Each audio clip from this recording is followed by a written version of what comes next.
welcome to the W Show, where we dissect another massive round of WNBL hoops as we turn our attention towards the finals in just a week's time. Jess Webster with you tonight on the desk, and joining me is two of the best coaching minds in Australia, former WNBL Coach of the Year Laurie Chiswick and Women's Kangaroos head coach Damon Lowry. Hello to you both. Great to be here, Jess. It is the pointy time of the season. Its results are in, things are pretty much set, but we have a great game ahead of us today. Hello, sports fans.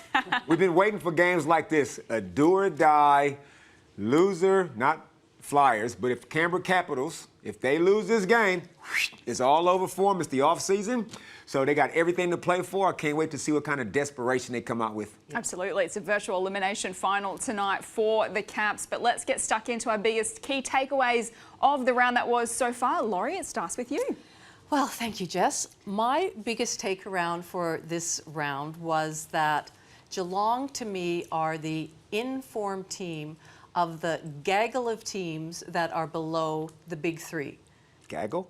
Gaggle of teams. I couldn't think of another word, and I love the word gaggle. So in the past 6 games, Geelong are 4 wins and 2 losses, including beating Townsville in Townsville, and then we saw Bendigo on Friday night in Sydney. So they are in form, and they are the only team in the gaggle to beat all 3 of the big 3. So I have to give them full credit. And a shout out to Chris Lucas and his coaching staff, Jazz Shelley and Alex Sharp as the co-captains, and also the team. But also a special shout out to Damon, because really it was after your little bake that they went on this run.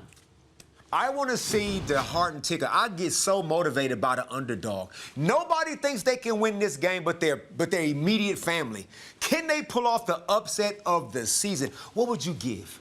Like Mel Gibson and Braveheart saying, what would you give for one chance? You know what I mean? They got a chance right now to do something really special. I want to see where their heart is at. I think that was played in the locker room, Damon, and that gave them a lot of incentive. That's one of the best pump-up speeches I've heard all year, Damon. It was a nice gaggle. I like that. I like your takeaway, Laurie, and I like the gaggle word. And yeah, in Geelong, they got their team. They got their full team. Alyssa Willie's playing now. They're a completely different outfit. So good to see them finishing the season strong. My takeaway of the round is Ryan Petrick, coach of the Perth Wildcats, coach of the Perth Lynx. Ryan is the only dude in the league that can keep Annalise Maley off the glass. He's the only one. Annalise can get 22 rebounds, 21 rebounds, and all of a sudden, out of nowhere, here comes the sub. He subs Annalise out, and now Rachel Sporn's record gets to live another day because of Ryan Petrick's boxing out skills on Annalise. And this was put to Coach Ryan Petrick in his post-game press conference, and this was his reaction to stopping Annalise Maley achieving another record. So you say it's just what she does. Like, so Ryan's managed to sub her out again, sitting on the actual record. Oh, Ryan. It's been 22 is the club record. She got the 22. Like, it can be blasé to say, oh, that's just what she does. But it's bloody hard work. How does she do that? Oh, I mean, yeah, obviously I do say that's kind of what she does, but like I said, we've taken it for granted at times because we're just so used to her performing at that level. But like, what she does is crazy. Like, there's no one else in the league that can do that. And her will to just go and get the ball and never give up is crazy. I don't know how she does it. It's just, that's just Maley. She's having a pretty remarkable season indeed. So she was 1 rebound away from the most rebounds playing for Perth. This is her all-time top 5 rebounding performances for the Lynx. Her personal record, 24 rebounds in a single game for Bendigo twice. It's just been not only an incredible season, but an incredible career for Annalise Maley. She keeps on doing amazing things. Well, what I'm so impressed with Annalise is that it's not just out of the blocks, a couple of games where she has these massive amount of rebounds. It is week in and week out, game in and game out, season after season. And it's just such a skill set that she has when it comes to rebounding. And rebounding, as we know, is so effort-based. And she barely blocks out. She'll tell you herself. She says, I just go get the ball. So if she just added a couple of little box-out techniques, she could get 30 rebounds. Yeah, so now she's having a phenomenal season. This is who she is. It's who she's always been. See ball, get ball. I love that mentality from Annalie Maley. My biggest key takeaway from the week, I just want to give a shout out to all the amazing super mums that we have in our competition. We've seen Lauren Nicholson from Sydney come back from having her baby this season before she got injured. But Kelly Wilson making her return to Bendigo on a 3-game contract, 4 months postpartum. She hit the court on Friday night and again on Sunday, and continues to do amazing things. This is what she had to say pre-game on what she's actually doing here. What am I doing here? Look, obviously an unfortunate injury. Shout out to Micah Simpson. Hey Mike, watching at home probably. But look, I'm here to help out in any way possible that I can. I'm Bendigo spirit through and through, so looking forward to it tonight. Whatever that looks like for me and the team, I'm ready for it. Just so fabulous to see her back, and hopefully we'll see her back even bigger next season for Bendigo. But let's get into the results of the round so far. We're going to start on Friday night with that upset. Geelong Venom over Bendigo Spirit. This was a twist I don't think we saw coming, Laurie and Damon, in the season. They won by 7 points. Tell us, how do they get it done?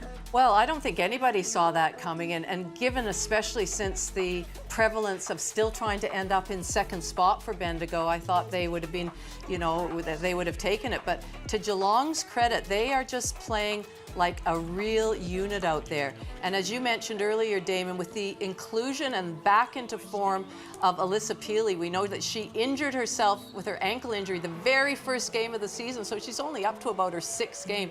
But the combination of her and Holmes has been really incredible and instrumental on the way that they're playing right now. 100%. Alyssa Peely, she's a difference maker for that team. They now have 3 legitimate scorers on any given night. One of them is going to get you.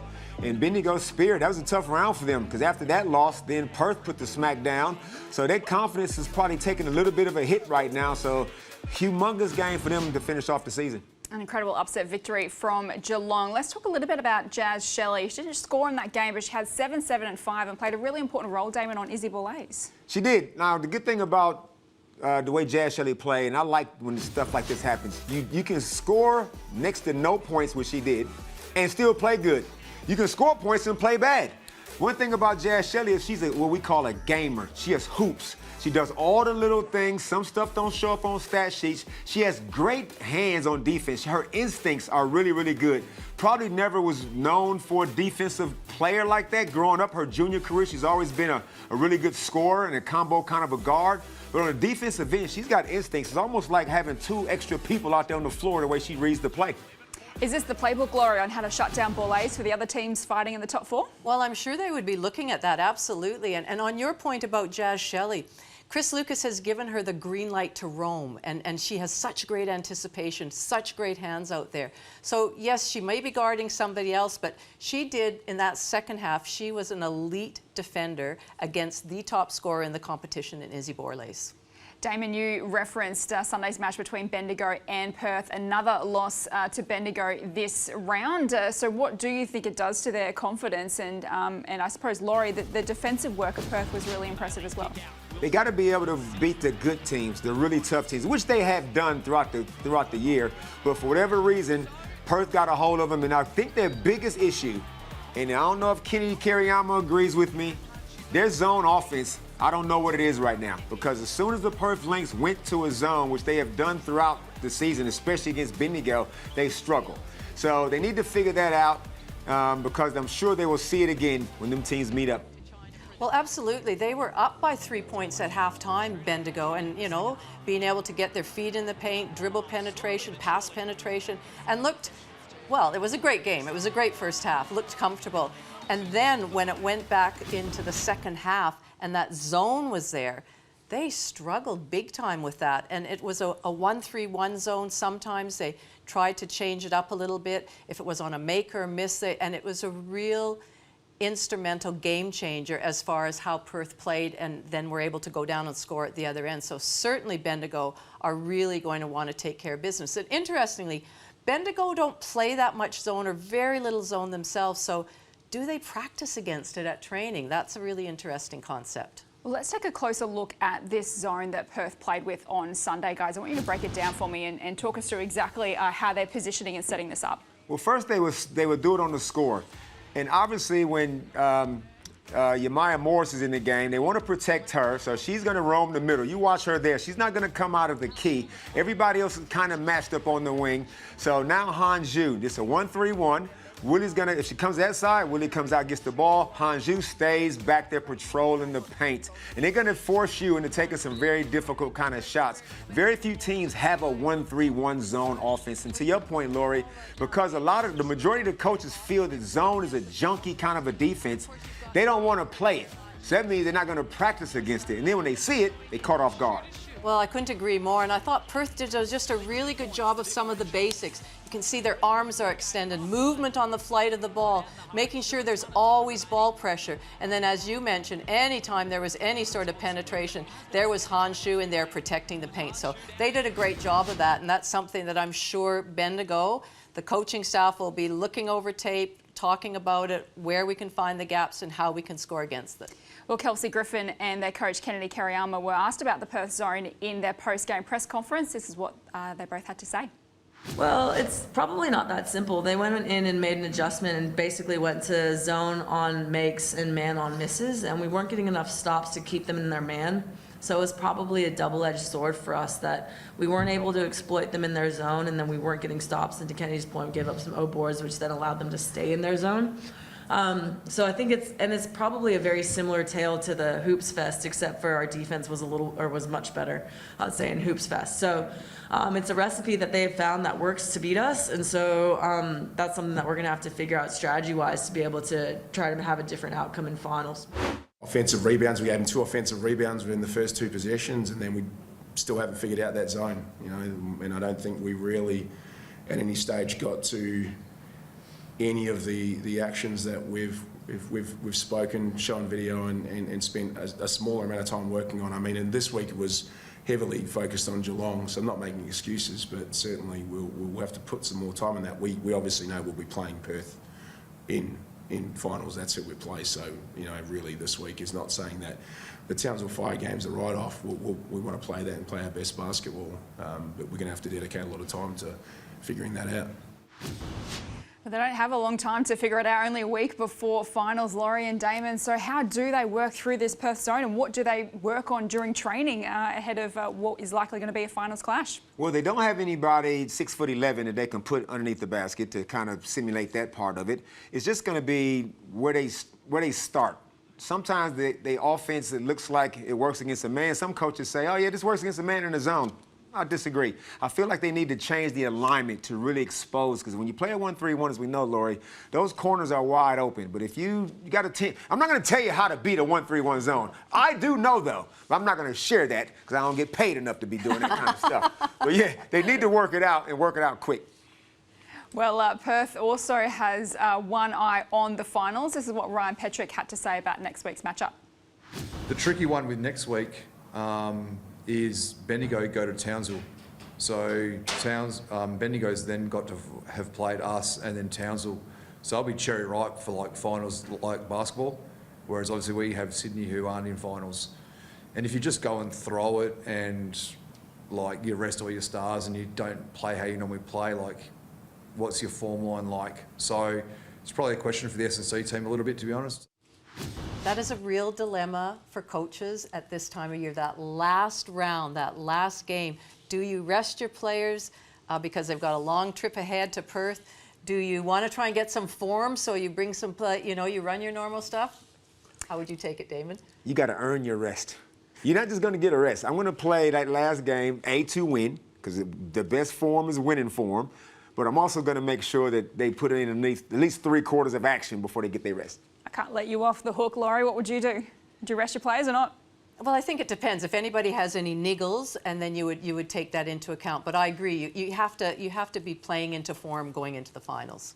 So an interesting couple of weeks ahead as we look towards the WNBL finals. But stay with us. Plenty more to come up next on The W Show. Thought I told you to watch your back. Never knew what to expect down here. That's the only solid fact.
I'm looking forward to finals because It's what you play for. You play for a championship. This is what we play for, right? Professional athletes. This is what, you know, we work all these days for. We work as a team. There's more nerves, there's more desire to win. Finals are what we play for, and it's the most fun. Finals are never guaranteed, and I don't know how many finals left I'll get to play. It's why we all play basketball. It's high pressure environment. It's kind of what we're waiting on. It's something we talk about nearly every training, is just preparing for finals. So I feel like when you're able to put yourself in that position, it's really exciting to then hopefully be able to perform when that time comes. it's a dagger from deep from 90. You set a standard, and I think it's to make finals and obviously win a WNBL championship, but the first box that you probably do tick is to play in a finals series. It's where the best players play, and I'm looking forward to competing against them. Oh, we cannot wait for the WNBL finals, which are on our doorstep. And we have a bit of a finals preview tonight with the Caps taking on the Flyers at the AIS Arena. We cannot wait for that. But right now, it is time for our Personality of the Year. And we're going to kick it off with one of our own here on the W Show. On the desk tonight, can you believe it, Damon Lowry, we're going to give you one vote for sparking Geelong's recent form. So you get yourself a vote in the Personality of the Year award. You must be pretty stoked with that. What do I win for coming dead last? Hey, there's still a couple of weeks. Still a couple of weeks of voting left, so you could make a late run for it. We're going to give 2 votes, again, to one of our very own Michelle Timms for her singing effort on this show last week. Take a look. The MVP race is still... That sounds like indecision again. That right here is singing. It came out of nowhere, Damon. Trying to break the glass back here, Tim. So Timsy, she gets herself on the board as well. But we're going to give 3 votes. You're involved in all 3 of these votes, by the way, Damon, because you asked Kayla George last week how she would guard herself, and we loved her answer. So we've given her 3 votes for this. How would you guard yourself? How would I guard myself? Yeah. Oh. That's so crazy that you're asking me that. I don't want to give away the intel. Don't answer. How I feel. Well, I mean, I like to shoot threes, and lately I've been backdoor cutting too, so I'm an element of surprise, really. Like, what else is in my bag? I don't know. I'm not sure. I like a long 3, some logo 3s. I mean, whatever you give me, I'll take. You know, if you're going to guard me one way, I'll just go do the other stuff. You know, people don't typically think I like to play inside, but I can, and I will if I need to. Save that energy. But I don't mind a triple. She always gives us a bit of everything, Kayla George, and she's like never shy of a few words. Well, we'll see in today's game if she does a little bit of all that she's mentioned that she's going to do. Backdoor cut, long 3s, posting up, whatever. It'll be fun to see. Well, we are only a couple of days away from the league's MVP Awards night on Monday, but now we're going to reveal our rolling team of the year, and we'll look forward to seeing how close it is on Monday night. But Laurie, we're going to kick it off with you. Well, I think we're really narrowing it down right now. You know, we've gone through the whole season, and not that it was easy, because there's so many players that get missed out on this, but my rolling team of the year is Wilson, Woods, Borlase, Maley, and Griffin. They all bring something a little bit different. Borlase is the top scorer in the league. Annalie Maley is the top rebounder. Courtney Woods is the top assists in the competition, and they all have a combination of really good assets to their game, so hard to defend. And I think across the board, they are, well deserving to be in that rolling team of the year. It's a pretty handy team of the year. Damon, your chance to return serve. Have you made any changes to last week's team? I can't remember last week's team. But let's keep it rolling. Now, me and Laurie, we did not speak about this, did we, Laurie? We didn't have a chat, but we have the exact same team. Wilson, Woods, Borlase, Maley, and Griffin, for all the reasons that, Laurie, you just said. And the biggest thing is they all in the top 3. Just reward winning, value winning. That's the highest priority as far as I'm concerned. So that's why that team is who they are, and they all deserve those spots. And just to remind you, you didn't make any changes from last week either. So there you go. Nice. To finish it off, we're going to get stuck into a couple of rapid fire questions. So I need probably a yes or no or a couple of words from the both of you. I'm just going to fire at you ahead of our awards night on Monday night. So the first question, easy one. Who's going to win the MVP? Borlase. Woods. Ooh, I like that. Who has been the best new player this season? No. You go first. Pilly. I'm going to say Holmes. No Hanshu? Hasn't been here long enough. Okay. Can I change mine? I want to change mine too. I'm going with Holmes as well. Okay. But can't get in your starting five? Sorry. Sorry? No, not in the winning form. A fun one, though. Who would win a team of centres in our league or a team of point guards? Oh, well, I know what you're going to say. What? You're going to say point guards. So I'm going to say centers because I think our big players now are so versatile. They can handle the ball. They can take it off the dribble. They can shoot the three. So I'm going to go centers. My team of guards are going to run them off their feet. I knew we'd get that answer from you, Damon. Stay with us. Plenty more coming up after the break.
We've got to read into it still. We've got to be better, go through the process of film review, and then we've only got one day before we take on Southside. But we've got to learn from this to be able to be better on Tuesday against Southside as well.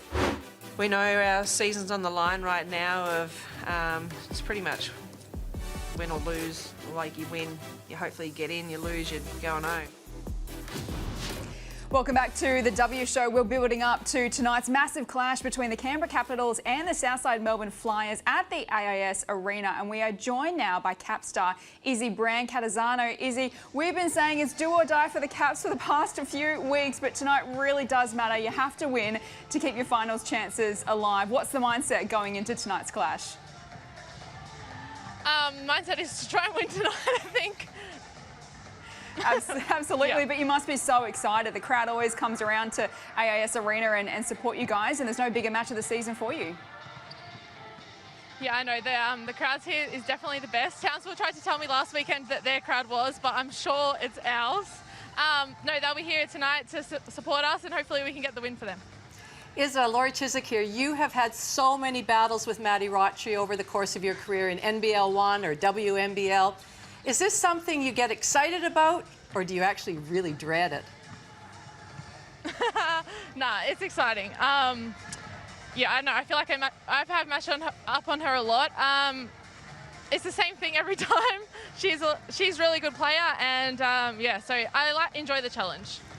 You are a coffee expert, Izza, and I'm just wondering, given that you're from Victoria and Melbourne is arguably the coffee culture capital of the world, how do you go in Canberra doing that? Do they even have a chance? surprisingly, the coffee here is much better than I thought it was going to be.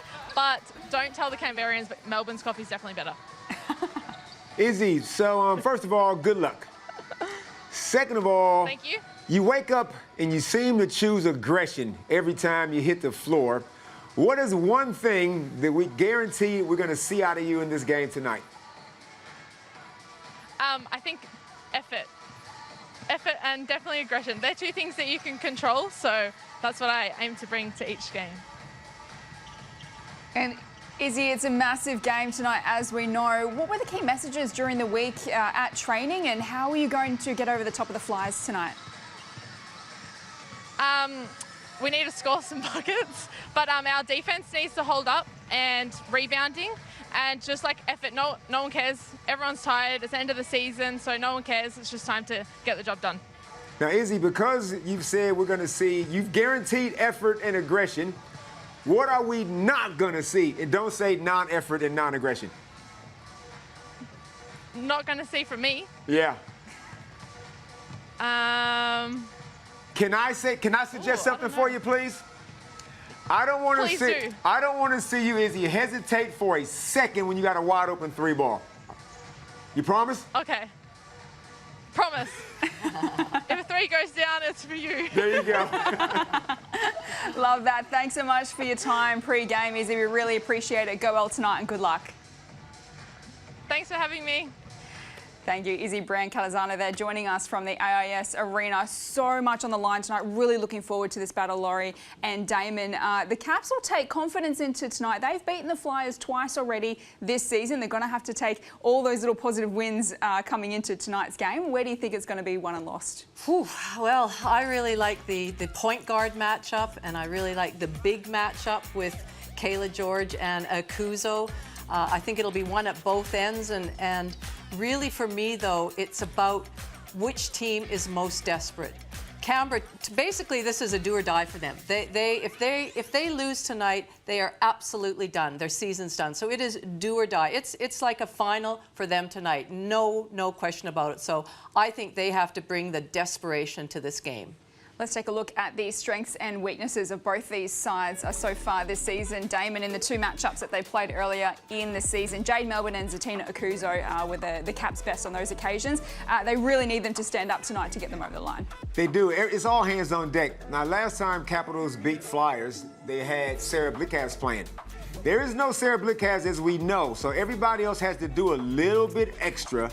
And as Laurie said, if you lose, pack your shite. It's off season for you, so everybody's got to step up.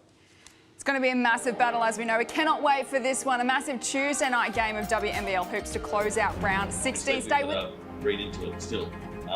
We've got to be better, go through the process of film review, and then we've only got one day before we take on Southside. But we've got to learn from this to be able to be better on Tuesday against Southside as well. Oh, here goes Clark. How about that move?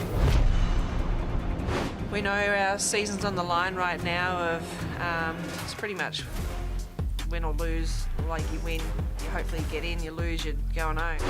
5 minutes left in the contest. Rochi to Bourne. Amazing teamwork. It's a virtual elimination final for the Canberra Capitals tonight at the AIS Arena as they host the Southside Melbourne Flyers in a battle for the last spot in the WNBL finals. And while the Flyers are in the box seat to claim 4th with 1 round remaining, the Caps have the winning form, having beaten the Flyers on both occasions this season. Cannot wait for this battle tonight. Jess Webster with you alongside 2 esteemed coaches. Former WNBL Coach of the Year, Laurie Chiswick, and Women's Kangaroos head coach Damon Larry at the desk tonight. Guys, what a treat for us. We've got finals a week early. Absolutely, it is finals. It is do or die for Canberra. They just straight away have to get this done. No ifs, ands, or buts. But it is hard to beat a team 3 times in a row in a season, so I wouldn't be surprised. What happens. Cannot wait. Absolutely anything can happen tonight. The final member of our commentary team tonight, former WNBL star Carly Wilson, and she is with Cap star Nards Potch. Well, Nards, it's the most important game for the Caps so far this season. How have the preparations been in the lead up? Yeah, I mean, it's been quick. We were obviously in Townsville a couple of days ago, so a short turnaround, but I think we've done what we could. So you beat the Flyers in Game 1 at John Cain Arena, but the Caps are a very different team now. What have you got to bring tonight to get the win? I think just kind of mapping up a 40-minute game. I think we go through ups and downs through our game, so just trying to piece it out the whole game. Just playing hard and relentless and just doing what we can, trying to leave it all out there. And your sister Manny, of course, plays for the Flyers. So have you put the hard work on your family to make sure that they're supporting the right child out there? Yeah, I think so. I mean, I hope they're coming for us, but knowing my family, they're just going to go whoever's going to buy them something tomorrow, so it's probably going to be me. Well, thank you so much for your time and best of luck tonight. Thank you. Wow, there's going to be a sad potch and a happy potch, but overall they're both happy potches. Now look, it's all about for mine, Jade Melbourne. Jade Melbourne this season has averaged 11 points, 5 boards, 6 assists. I round up everything. I feel like she needs a bigger game, Lori. I feel like with Sarah Blitcavs being out, she's got to step up and have one of those dominant Jade Melbourne performances to let everybody know why she's a WNBA player, why she's an Opal. I feel like she needs to just completely unleash her game tonight. Plenty on the line for the Cabs. And as for the Flyers, if they win, they're in. It's pretty simple for them. Let's hear from Maddie Rocci, who is standing by with Carly. Well, Maddie Rocci, thanks for your time before the game. Now, most importantly, recently you got engaged to your long-term partner, Tom Fullerton. So first of all, congratulations. Thank you. And somehow, in amongst your busy WNBL fixture and Christmas and New Year's and all of that, you still managed to organise and have your engagement party.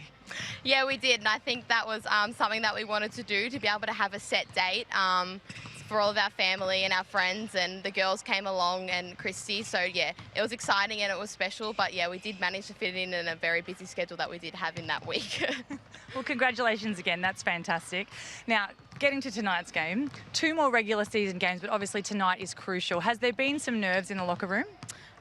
Yeah, I guess there would be a fair bit of nerves. I feel like I'm probably a nervous player, and I think that when you are nervous, it means that the game means a lot, and you can channel that energy into the game tonight. And we know it's going to be a massive game. We know that Canberra have a massive crowd. We know they're a talented team. So, yeah, there definitely would be a few nerves out there tonight, but hopefully we can just lock in and get the job done. Well, wonderful. Thanks again for your time and best of luck tonight. Thank you. Good to see that this game means so much to somebody like Maddie Rocci, but another player for my mind that really needs to step up is Izzy Bourne. She leads this team in scoring, averaging 16 points, shoots the ball at 52%, so she needs a big game. And they talked to Potch before the game, and I think that's who she'll be matched up on. And Potch is playing some good basketball right now, so Izzy Bourne is going to be really crucial at both ends of the court, and she's going to need a big game if Southside are going to secure the win. It's all or nothing for these two sides tonight as we cross live to Carly Wilson courtside. Carly, is there another big atmosphere building at the AIS Arena tonight? Thanks, Webby. Well, as you know, official WNBL finals don't start for another week or so, but for the Canberra Capitals and the Southside Melbourne Flyers, finals start tonight. Now, 4th spot on the ladder is going to go to one of these two teams, and the result tonight is going to decide the winner of the head-to-head. Caps fans, they know how important this game is, and they have turned up tonight in big numbers, as they have done all season long. It doesn't get much bigger than this, Webby. I hope you can hear me throughout the broadcast, because one thing is for sure, it is going to be loud out there. Cannot wait. Thanks so much, Carly. Looking forward to tonight's action. And Damon, you might get your wish, a big game from Jade Melbourne. She's into the starting 5 for the first time since she injured her hand, so that's good news for her. Yeah, so she should be. We can't be messing around now. This is for sheep stations. So yeah, Jade will get off to a good start, hopefully, and be very aggressive. First time she's been in the starting 5 of the Caps side since round 10. So here we go. A cheeky little smile between Kayla George and Zatina Akuzo. A couple of moments away from tip-off tonight. For the Flyers, the equation is simple. If they win, they're in. The Caps need to win to keep their finals hopes alive ahead of the final regular round next week. Great crowd building tonight in the nation's capital. And we're looking forward to this contest. The Flyers taking on the Caps. It'll be the Capitals with first possession through Brian Catazano. He told us pre-game the mentality is simple. They got to win. Here's Melbourne. And they change to their starting 5 tonight. Back to Brian Catazano. Shot clock ticking down. What can Munga produce? He has to put a shot up and gets the roll. Had to do it the hard way, but to get the first bucket of the night. you're going to start a game, you might as well use the whole shot clock, Damon, and get it as that buzzer goes off. A wonderful pass from George to Peters. Excellent team play to kick off the Flyers night. Yeah, great back pick. I think as Maddie Rochford set that back pick. They got to adjust to that, got to jump to the ball. Can't give up easy layups this early in the game. Grant Catazano takes on Rochi, puts it up and in. Great start to her in that one-on-one battle. What matchups are you looking forward to seeing tonight, Laurie? Well, the one right there, Maddie Rochi, Izzy Brancatasano. Rochi got the lollies there, taking it strongly at her, but that matchup, and also the matchup with Akuzo and Kayla George. Well, we can see that right there, they're going at it. Akuzo just gets it out to Munga. Now out to Melbourne from long range. She is the heartbeat of this Cap side. She knocks down an early triple. Jade Melbourne only shooting 27% on the season, but those percentages don't mean nothing in a game like today. You just got to get those shots up and be aggressive. And I feel like when Jade is in that kind of mood, in that frame of mind, she could get a 30-piece. Let's check out Jade Melbourne's 3-ball on the Amy replay. What a start to her, as I mentioned, into the starting 5 tonight for the first time since returning from that hand injury. She missed 5 matches, has played the last 3. If she can get going, Caps will be right in this. Early 3-point lead. Peters misfires. And Laurie, do you think, we haven't mentioned her name because she's no longer on the team, McKenna Marissa. 15 minutes a game, she was averaging. Nicole Munger knocks down another 3-ball, University of Michigan. Is somebody got to step up for those extra backup minutes, you think, Laurie? Yeah, I think so. Somebody like Nia Locke, who we see with the ball in her hands right now, Haley Andrews, you know, I think they'll get that opportunity. And you know, what a great time for them to be able to step up. An early 6-point lead to the Caps. It's back-to-back triples to Jade Melbourne and Nicole Munger. Here is Melbourne. Just work her way inside and misfires. Rochi, the quick transition. Locke converts.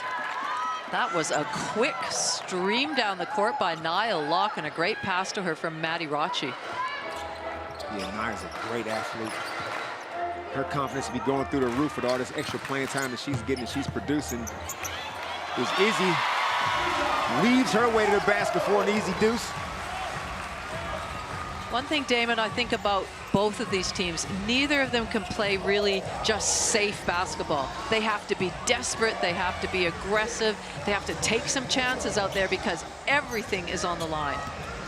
Kayla George gets her scoring underway, 21 points, 14 rebounds in their win against Adelaide earlier this round. Grant Catazano to Poch, a little fumble, out of play, Flyers ball. That was on too. That pick and roll pass was on. The pass was a little bit too hot.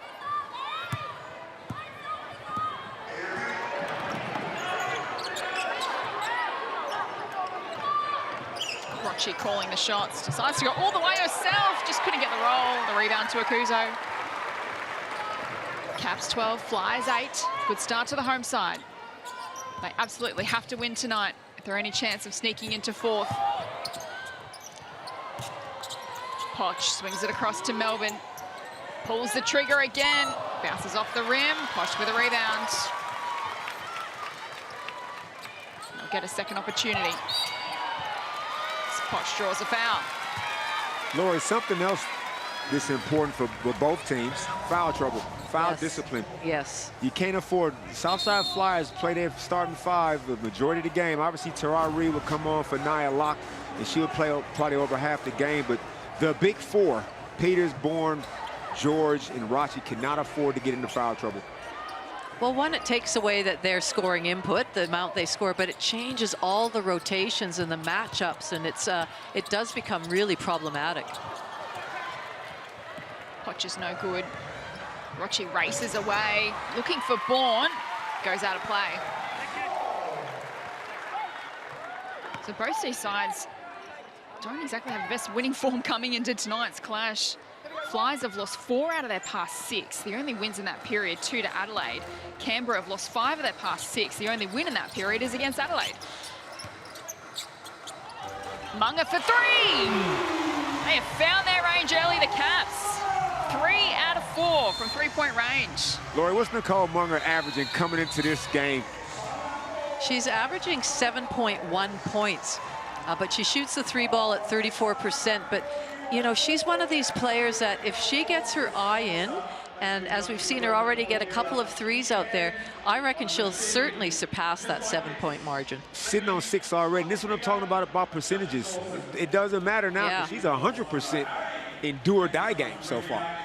Timeout on the floor. Well, Paul Goris was asked by our very own Carly Wilson pre-game on Nicole Munger's influence this season. This is what he had to say. Yeah, she's had some plantar fascia issues over the last couple of weeks, and so it's kind of like a day-to-day thing, is like how sore it gets like during a game. I think once it's warmed up, it's not too bad, but it's kind of like a quarter by quarter, see how she goes.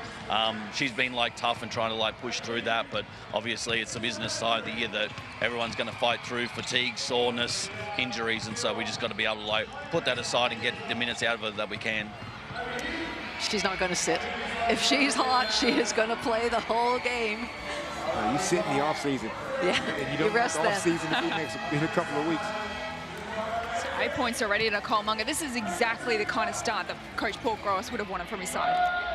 Absolutely, especially in front of their home crowd. Get the crowd involved in the game, get them going. Various scores, being able to score from beyond the perimeter. They're not necessarily known as the best three-point shooting team, and so to get off to that sort of start is fantastic for them. Well, Carly was at the Flyers timeout. Carly, what did Christy Harrower have to say?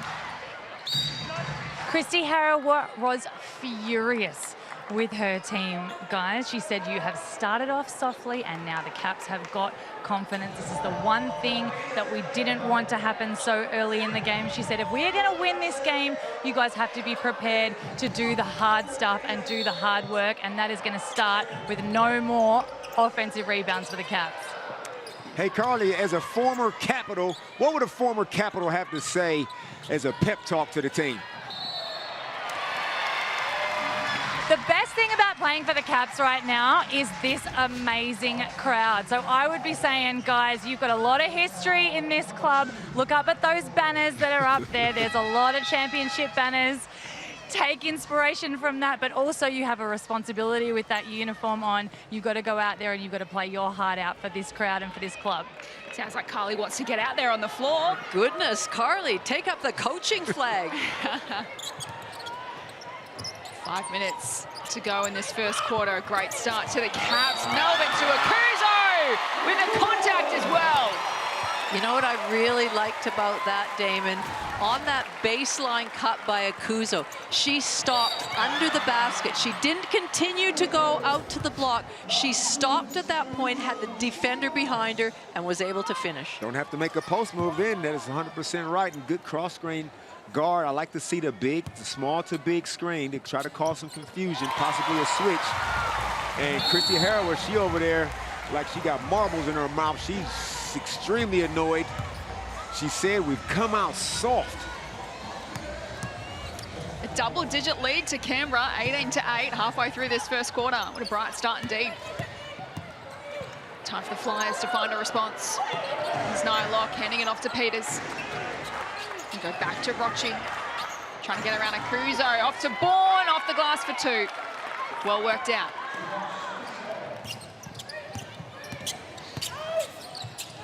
Fran Catazano hands it off to Akuzo. Now looking to go to Munger. He started in ominous form. Can't get it done on that occasion. Spills to Peters. Off to Rochi. Now goes a cell from deep, exactly what the doctor ordered for Southside. I really like the endeavor that Maddie Rochi is playing with. We saw her just there shoot that three-point shot, but what I've been liking about her is the screens that she's been setting for her big players. She has been headhunting and really going after it. Kuzo kicks it out to Melbourne, swings it across to Munger, now into the corner for Poch. Oh, rattles out at the final moment, the rebound to Bourne. Great ball movements. And Tina likes to match up with her in the post against Izzy Bourne. Drew a double team. Thought Jade Melbourne should have let that 3-ball fly, considering she just made her first one. Flies working into the corner to Reed, who checks into the game. Now sweeps it to the opposite corner. Locke can't get it to go. Caps by 5. Good communication by the Caps on any time there's a mismatch of switching back as best they can.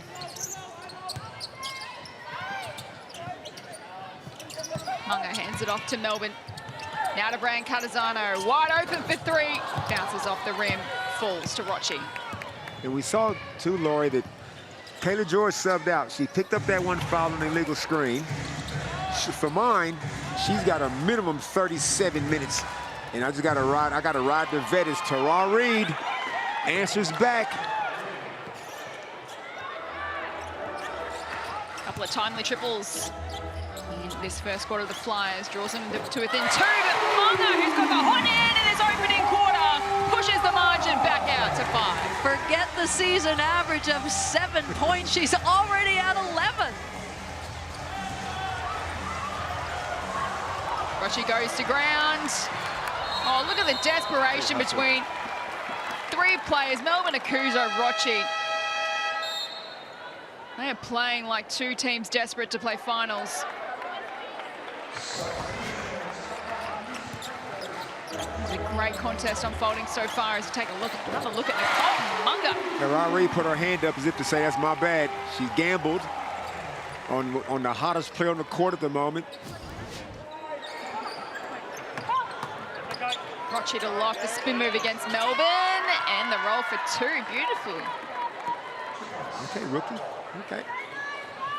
Being aggressive. Jada Clark checks in.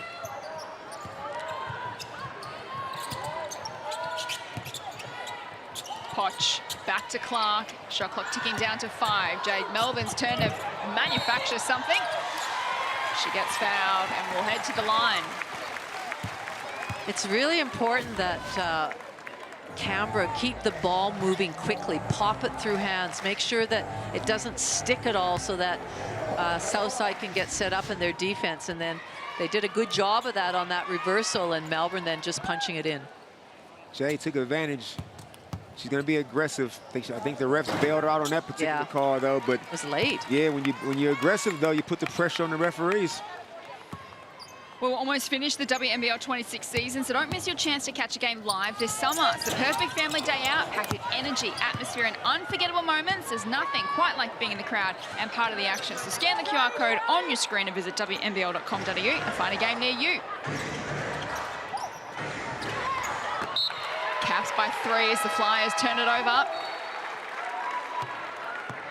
Southside, unfortunately for them, are second in the league after averaging 16.5 turnovers a game, and those are unforced turnovers. Those are their own worst enemies, not so much the defense doing a great job, and they've really got to clean that up.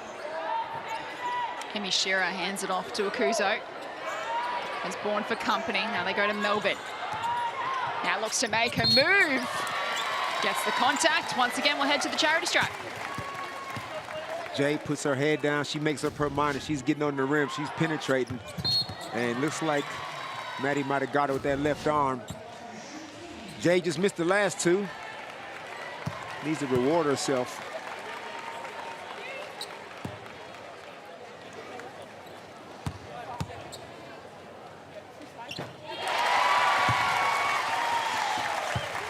Brought a smile to her face and a little fist pump. She plays with a great spirit, always has. Yeah.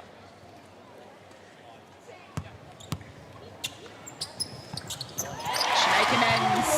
2 from 2. Continue to hold Southside at arm's length. 90 seconds left in this first quarter. That's knocked out of play.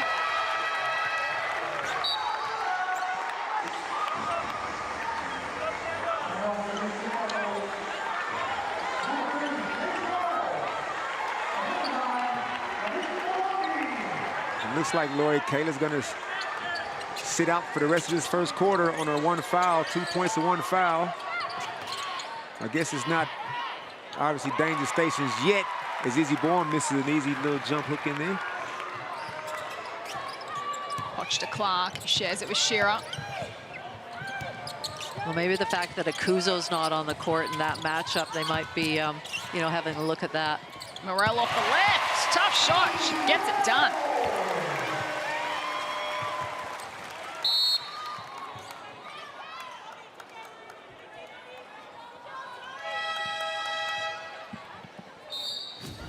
Tage Morel with the post move on her left hand. Left hand, left foot, a little bit unorthodox, hard for the defense to get their timing right to try to contest that.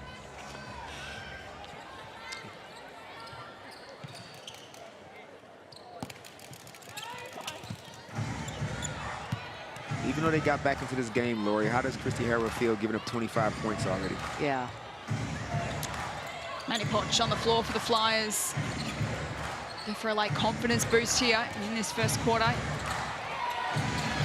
Rochi back to Peters. Shot clock down to 5. Good defense from the Caps. Peters throws it up. It comes up short. Potch fighting for the rebound. It's going to be a Caps ball. The crowd tells the story. I thought you were going to say the crowd tells the ref what to call. Sometimes that might happen. A little bit of an influence.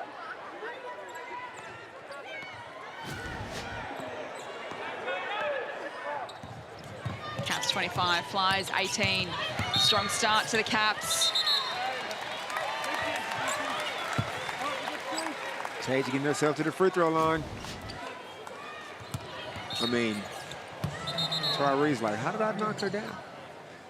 You gotta be clever. You gotta protect yourself, but you also gotta see how the game is being called early and then adjust accordingly. Not a whole lot of contact in there, but Tyree still put herself in a kind of a vulnerable spot, especially given the fact, Lord, that they are in foul trouble, 5-team fouls. I think the one thing they're going to have to talk about at quarter time is the foul discipline.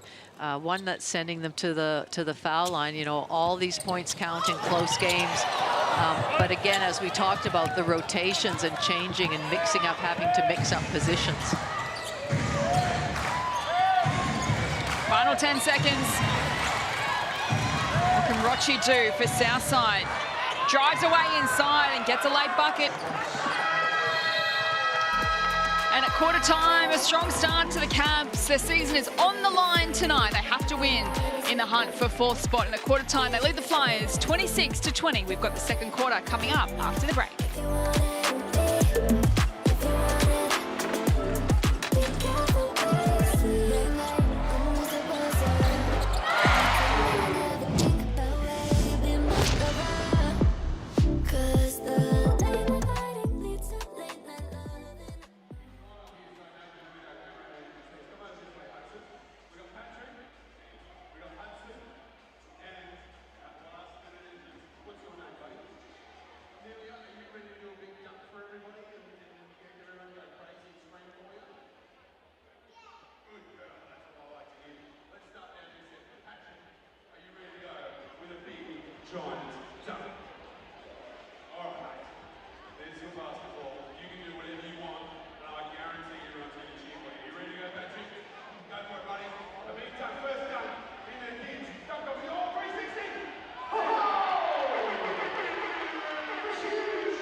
Show us your stuff. That's it in 3, 2, 1. Show us.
ES Arena belonged to the UC Capitals and Nicole Munger, who knocked down 3 from 3 from three-point range to help her side to a 6-point advantage at quarter time. Jess Webster with you in commentary tonight alongside Laurie Chiswick, Damon Lowry and Carly Wilson as we head courtside to Carly. Started off at the Canberra Capitals quarter time talk, and Coach Paul Gora said he wants more aggression on defense when defending Rocci on the on-ball screen. He said she's coming over that way too easily. They've got to be far more disruptive on her. He also said he wants to up the full court pressure, but be aware of how the referees are calling this game. He called for foul discipline, just like our expert commentators have so far in the game. For the Flyers timeout, it was a bit calmer this time compared to her first one, but she is looking to maybe mix things up a bit on defense to cause some disruption herself. She said, let's throw in some zone, but go to man, throw in some man, but then change to zone. Let's keep them guessing. Hey, Carly, when you get a chance, as Jade Melbourne knocks down a corner 3 ball, when you get a chance, can you just check and see if Kayla George is actually still in Canberra? Didn't start this quarter. She's only played just under 5 minutes in the first quarter. What is going on? Oh, here she comes. Never mind, Well, Carly, she's coming. Yes. She heard you, I was Damon. about to say, ask and you shall receive. Yes. So Kayla George's return imminent. Well, if I was Canberra, knowing that George has 2 fouls, I'd be attacking her straight away and try to get her on that 3rd foul and send her back to the bench. Andrews goes in the George direction. Bucket. Much needed one at that. I'm going to start bringing my glass in here. I thought she had 1 foul.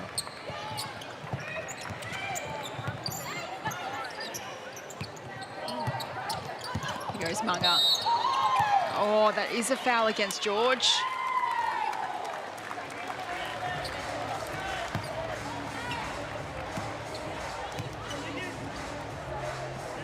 Players not the only ones that come out with a little bit of jitters. Umpires can get the jitters too.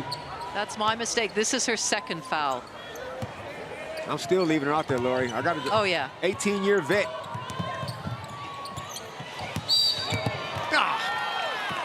All you got to do these days is just run into a screen, it seems like, and you kind of get rewarded.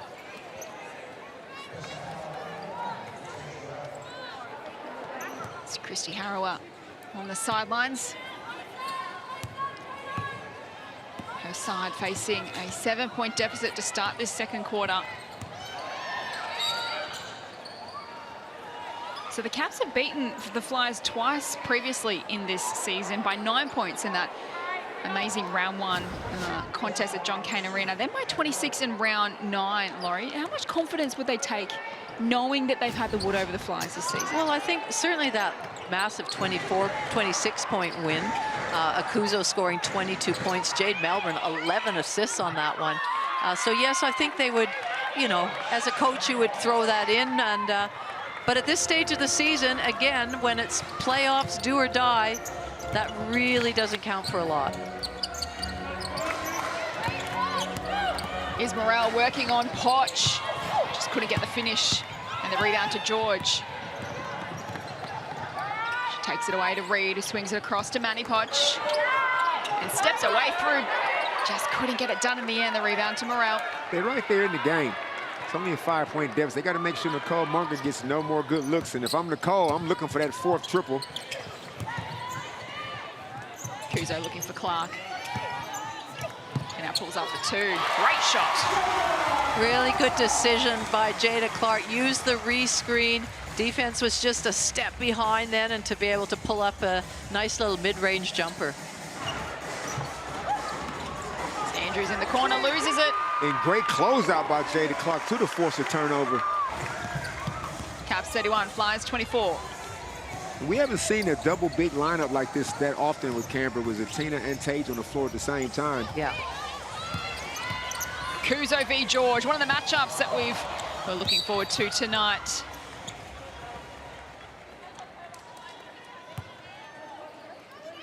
Kayla George with the 4 points, 3 rebounds to her name. Kuzo with the 3 points and a couple of rebounds. Nicole Munger still leading the way for the Caps with 11. That was her tally at quarter time. Morrell has a rest. So George, Rocci, Andrews, Reed and Bourne on the floor at the moment for the Flyers. Melbourne, Munger, Poch, Akuzo and Clark for the Caps. this as Rochi weaves her way through traffic beautifully, just couldn't get the finish. Jade Melbourne takes it away. Takes on Reed, look at the speed! Unreal from Jade Melbourne. That's what we accustomed to seeing. Jade out there in transition. Getting extremely lively. Tara Reid finds her way through and gets a bucket. Tara Reid is so explosive on that first step. She shows her athleticism, but it's really the way she pushes off. Great anticipation. Yeah, clear path, that's what it's like. Careless turnover from Jada Clark led to Jade Melbourne picking up her second foul as we check that Amy replay in transition, right to left crossover. With a little bit of flair.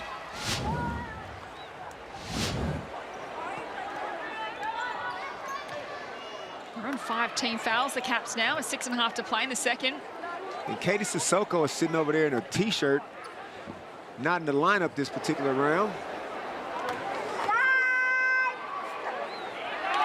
And she's somebody that can come in and be a real game changer, a real spark. She averages 10 points a game, so that's a bit of a loss for Canberra.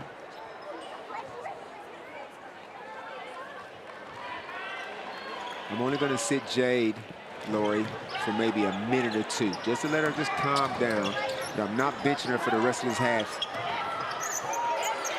Why would you want her to calm down?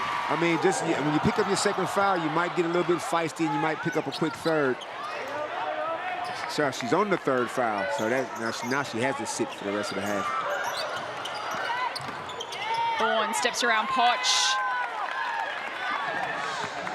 So the Flyers now have drawn to within 3. Caps led by 6 at quarter time. They pushed the margin out to double digits in each of the first couple of quarters, but the Flyers have responded. Akuzo can't get the finish. The rebound to George. Southside look to be settling into this contest. George bounces off the rim. If anybody knows Kayla's tendencies, is Tina Akuzo. Asia Cup gold medal teammates, good friends. They've both just been named in the squad for the qualifiers, World Cup qualifiers. Woo! Is that a user-friendly role, that one? Shout out John Casey. Onik Babangi. Youngster has no fear. Hasn't she given us some highlights this season, Damon? Babongi. Her future couldn't be any brighter. Watch it, tough move. Caps turnover. Flyers back with possession.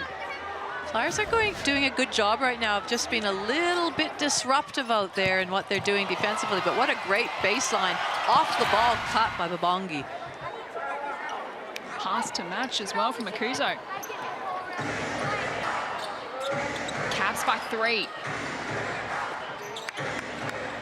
Rochi to Andrews. Takes on Babongi. Now to George. This is where she's dangerous. I think I was just going to say call a timeout soon. It certainly feels like the Flyers are on the up and up. Scores are level thanks to a Kayla George triple as we enter a timeout here in the second quarter. Caps 35, Flyers 35.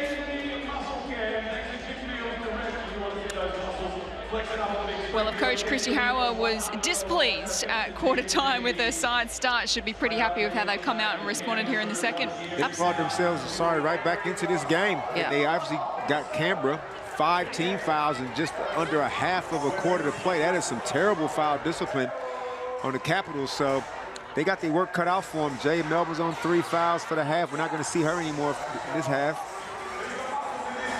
I like the way they've been. I think they've been really disruptive defensively. They've been anticipating passes. You can see they know their scouts. They know what they have to do when they switch, how they switch aggressively. And right now, it's all Flyers out there.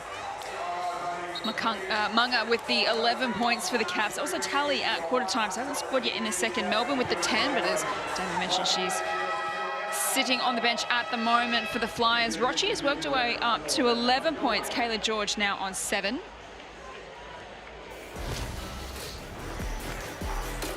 So the Caps dominated the opening quarter. The Flyers have hit back here in the second. Kayla George from outside the perimeter to draw scores level here in this second quarter. Both these sides in the hunt for the last remaining spot in the WNBL top 4. We've got a contest on our hands halfway through this second quarter. Great footwork by Kayla, too. She has backpedaled all the way to the corner for the 3-ball without stepping out of bounds or towing the line. That was pretty cool. Jess Webster with you in commentary tonight alongside Damon Laurie Chiswick and Carly Wilson, who was at the Caps timeout. Carly, what did you pick up?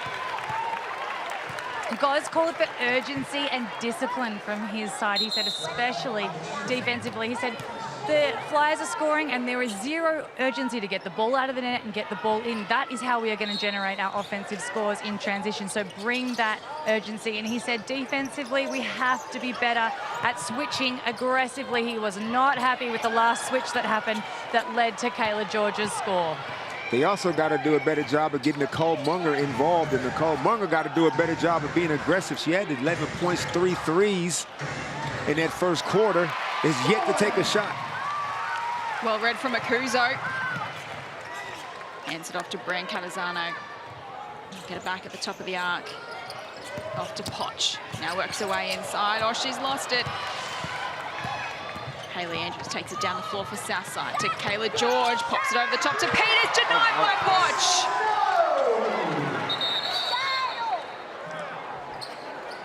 Peters Lenny, looks I'm happy to talk to a little hurt at the Tage moment. Morrell when she gets subbed in.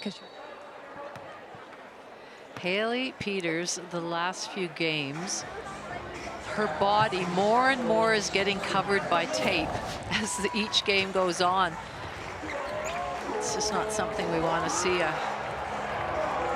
Oh, yeah, just a, almost like a little whiplash moment there. And we hope she's okay. She's back to her feet now, which is good signs. She's good. Now Poch made up for a turnover by getting that block.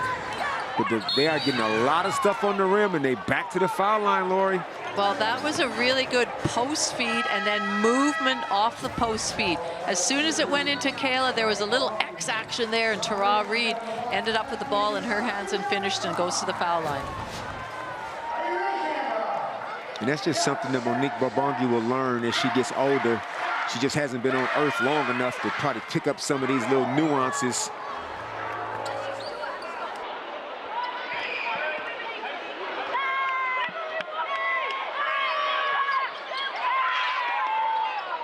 George with the O board, hands it back to Reid. Now goes over the top to Peters, working hard, just can't get a finish. Flies with the lead for the first time tonight. Poch into the corner for Shearer, who knocks it down. Hayley Peters got caught gambling. Defensive transition non-existent. Izzy Bourne answers back straight away. Emma Shears finally got her name on the back of her jersey, which is good. Mid-season injury replacement is Emma Shearer. Bran Catazano looks away inside. The block from George. Saves the day for the Flyers momentarily.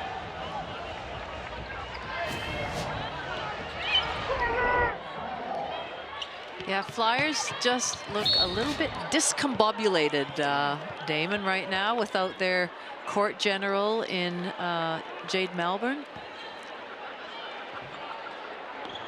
Yeah, that third foul that Jade picked up, that was the one that was, yeah, of the 5 fouls that that you're allowed to play with, there's always going to be one foul that's just going to be a bad call by the refs. There's going to be another foul that's just going to be a kind of a bang-bang. That's just the way life goes. So in my mind, you only really got 3 fouls to play with.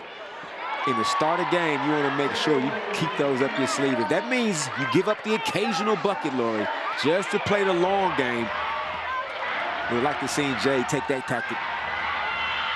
So I know you're somebody that likes, you sort of sometimes throw caution to the wind. Would you put Jade back in this quarter with 3 fouls? No. No. No, it's a tight game right now. Get it out. Oh, what they call offensive foul? Oh, yeah, I think she might have used the right arm to give Kayla one to the scone. Let's take another look at it. Oh, yeah.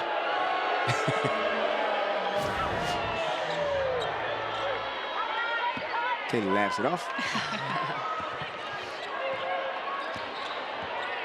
This is a real grind at this stage. 1-point game, 2.5 minutes to go. Neither team really getting any ascendancy. Peters takes on Morel, out to George, in the corner. No good. Flyers holding on to a 1-point lead. The Cavs by 6 at quarter time. Munga bounces off the rim. Have 3 triples in that opening quarter. Oh! Look! A little too much on it. Not happy with herself. Kind of got caught in the middle of nowhere. Here goes Poch with great athleticism. Lori, I was literally about to say that Nadia Poch needs to step up. Yeah. It's time to step up. Zatina's off the floor, Jay's off the floor. I'm looking at Nas to do stuff like that, get on the rim. And that was a foul that Kayla probably didn't need to get herself. Well, Poch has been playing some really good basketball the last month or so, where she's sort of taken it upon herself to be much more of a scoring threat. And obviously that shot from center court would have helped her confidence along the way, but you're right, she does. She needs to have an influence on this game, and starting right now. Averaging the 11 points, 4.5 rebounds, nearly 2 assists per game. 56% free throw shooter this season for Naz Poch. She's 2 from 2 here. Just the 8 points against Townsville earlier this round for Naz Poch. As Rochi pops it over the top to Bourne. Smart by Izzy Bourne.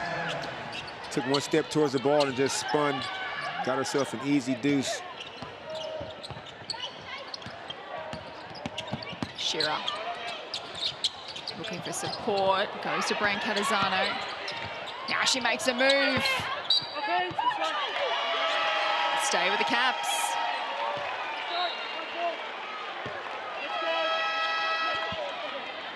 Are you happy with the desperation so far, Lori? Down by a point, yeah. Kind of high scoring. They're on averaging 71 points a game. I mean, the last time these two teams met, Flyers get 71, so the scores are a little higher than usual. Are you happy with the endeavor? I am happy. I think it's, you know, I think we've seen some players diving on the ball. I've seen bumping cutters. You know, I've seen some great decision making, a few turnovers that have gone astray, but you know, sometimes that happens when the pressure's there, the pressure of the game and what you're trying to achieve. Well, Maddie Rochi has the 11 points in the ball game so far. This is what her coach, Christy Harrower, had to say pre-game on how she gets the best out of Maddie. She does a lot of it herself. I think when we're struggling is when I help her more than anything. Like when we're struggling to get a bucket, maybe I'll step in and say, run this play or run it for somebody certain. But I think with Rochi, she sets the tempo for us straight away. She's a energizer type player. She gets out on the break for us.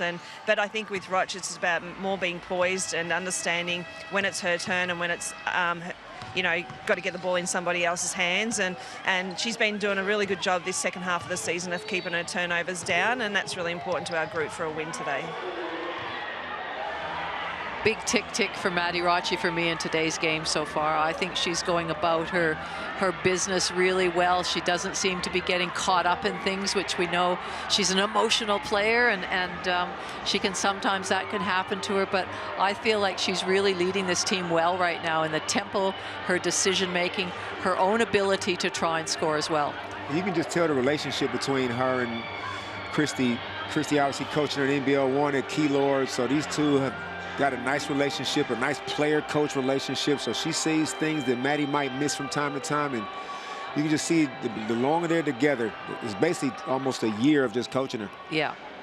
Carly Wilson was lurking around the Flyers timeout. Carly, what messages did you pick up?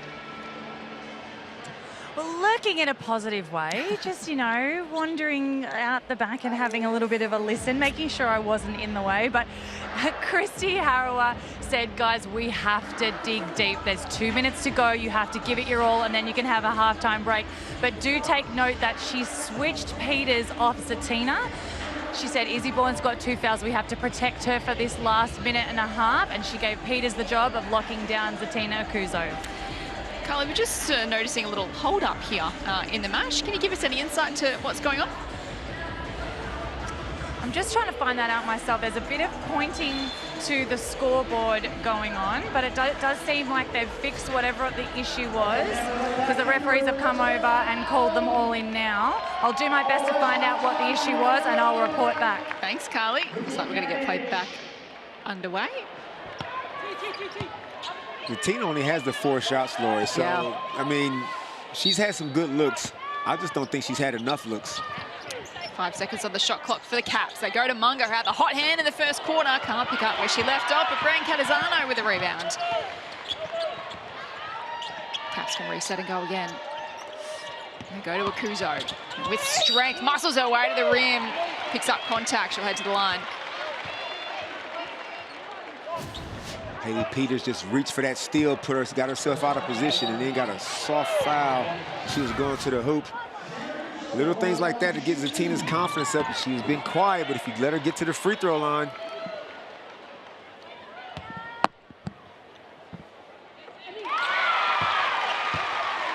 Well, Canberra as a team don't shoot the free throw that well, and in a game like this where it just comes down to points perhaps at the very end, free throw shooting can be absolutely vital. 1 from 2 there from Akuzo, up to 4 points, 4 rebounds, 3 assists. Oh. And that is smart by Tara Reid. So Emma Shearer's kind of in a denial in that corner, and she just cuts hard, and there's contact. She initiated it, drew the contact, gets herself to the strike. I highly advocate for that type of smart offensive behavior. She misses the first attempt. Could there be burgers on offer for the Canberra faithful tonight? Not yet, perhaps.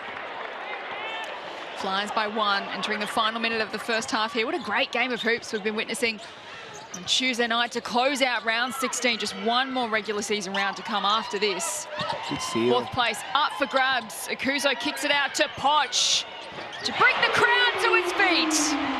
Really good decision by Akuzo. She went to make her move, but a double team had come across, so she saw her open teammate at the 3-point line, and great shot, great nail by Poch. Hands the lead back to the Caps. Create a stop here. Run it down the floor. Oh, but stolen away. Stolen back by Rochi. Hands it off to Bourne. Now they go to Peters. Gets the bucket. Turnover by Zatina in the open court. If she would have kicked it ahead, she had an advantage.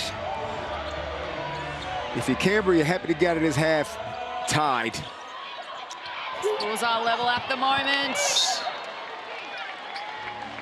It was a well-executed play. It was just a bit of rush of blood from Zatina to see her teammate so wide open, but they still retain the ball on the end line. 2.8 seconds to work with. Poch to Munga. She puts it up and misfires on the halftime buzzer. But we have a ball game here at the nation's capital as these two sides fight it out for the last remaining place in the top 4 for spot currently held by the Flyers. If they win tonight, they're in. The Caps simply have to win tonight if there's any chance of sneaking into the top 4 in the final round. They'll need some other results to go their way. But at halftime, they are in with the fight. Scores are level, 44 apiece. The Caps led by 6 points at quarter time, so it was a good fight back to Southside in that second quarter as we head courtside to Carly. Well, Munga, that was a fabulous start by you and the Caps, but things did dry up a little bit in that second quarter. Yeah, I think our turnovers, that's something that we've really not done well the past couple of games, and I think it came back to bite us in that quarter. They also had a couple of leak outs. One of them was my fault, so got to be better there. And then the turnovers, and I think if we clean those two up, it's going to be a really good third quarter, so we're going to need a good start. Well, stringing 40 good minutes together has been something you guys have been really working on all season. How do you ensure that consistency for the second half? Yeah, it's just toughness and discipline, I feel like. I think, we know what we have to do, and we just have to be disciplined enough to do it and tough enough to fight through the fatigue or fight through whatever else is going on. So, there's some foul trouble on both sides, so it's going to be better. Be smart. wonderful. Well, best of luck in the second half. Thank you. Thanks, Will. See ya. An intriguing first half of hoops that is unfolding here tonight on Tuesday night WNBL action. At quarter time, scores are level, 44 apiece. Laurie Chiswick and Damon Lowry to analyse the first half after the break. See you soon.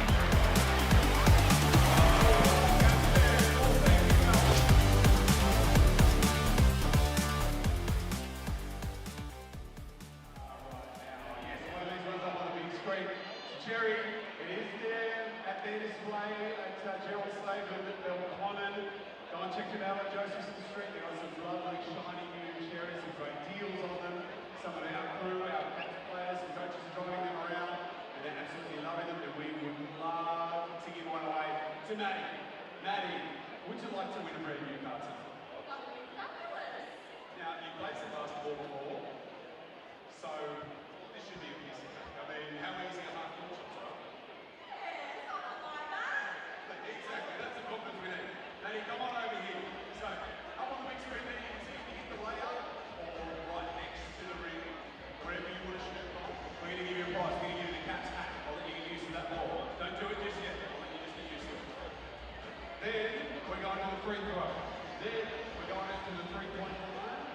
Then we're going to the half-court line. And if you nail that one, of course, we're going home and brand new cherry. Sound good?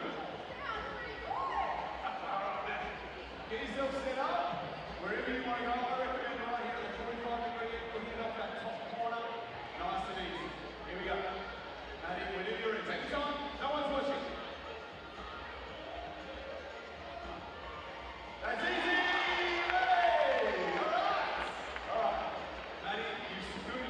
First prize is the UC Cats hat. Next prize on the list is the Cats basketball, which our lovely volunteers have on display for you right now. We just need to look behind that free throw line. You take your shot. Ready to go. Take your time now. Take your time. Oh, that was actually pretty close. It went out of your hand and you said, that's pretty bad. That was actually pretty close to that. That was so hard. We are not letting you go away just yet. We've got a little trick up our sleeve. What we like to do, before you make it to the half-court line, is we want you to shoot something like these things around next time. Okay? So Maddie, let's head over this way. Now, again, no one's watching. It's just you, Cappy, and basketball. Now you can take a run up Cappy with her, if you're really support. Maddie, you can take a run up, you can just stand, you can just hoik it, one hand over the head, whatever you feel like doing. What do you think you might do? See where legs? All right, everyone, make some noise for Maddie. Come on. Come on, Maddie. The VIP tickets to the next Cats home game, our last home game of the season. Oh, I don't think no, man. No. Well, big one here. Ready? Big ball. Here we go. Oh, look, come on. That was pretty good from us.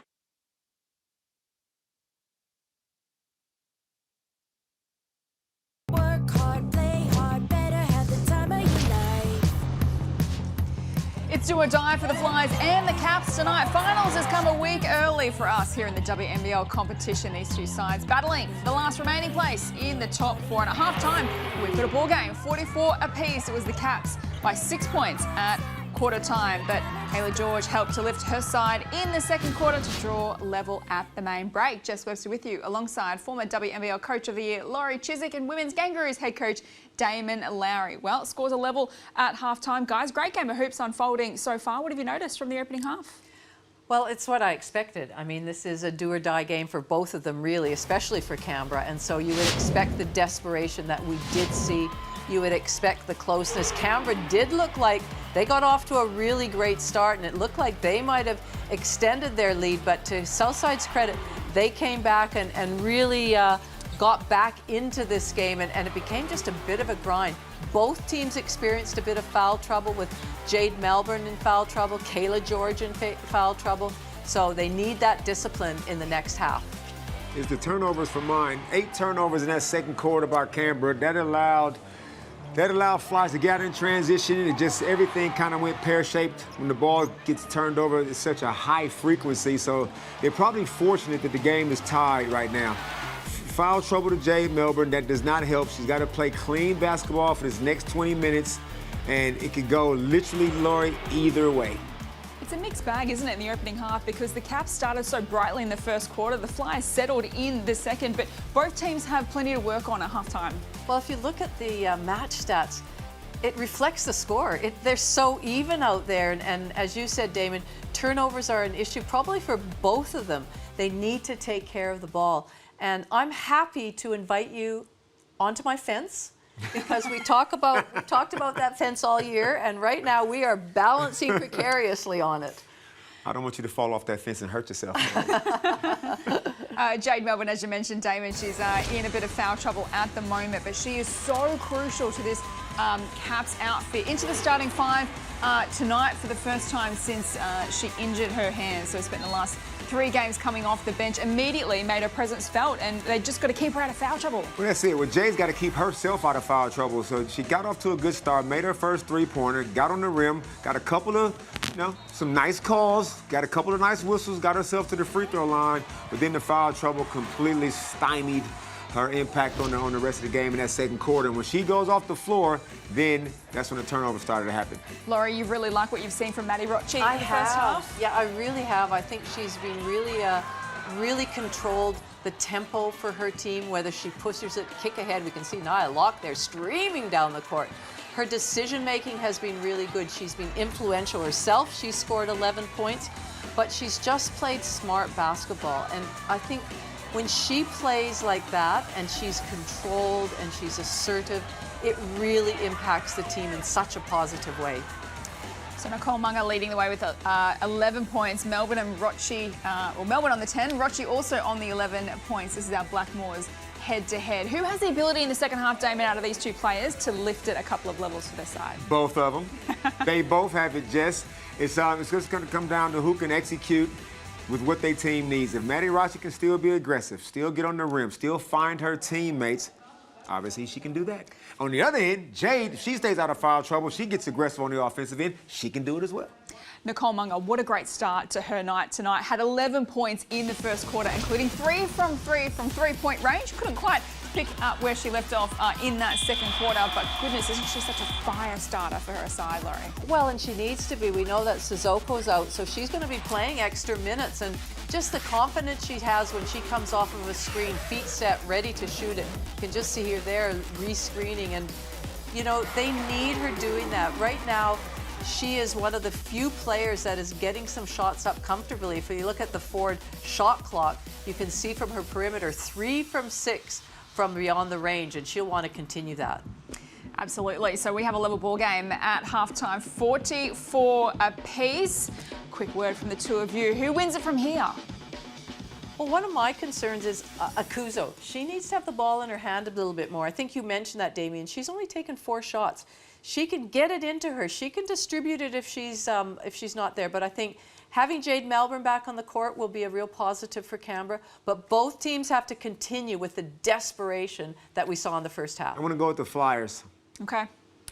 Well, we'll see what happens in the second half. So much on the line for these two sides. Stay with us. The third quarter is coming up next. I don't know you down with the bone, you're making me sweat, you're making me cold, and I love it.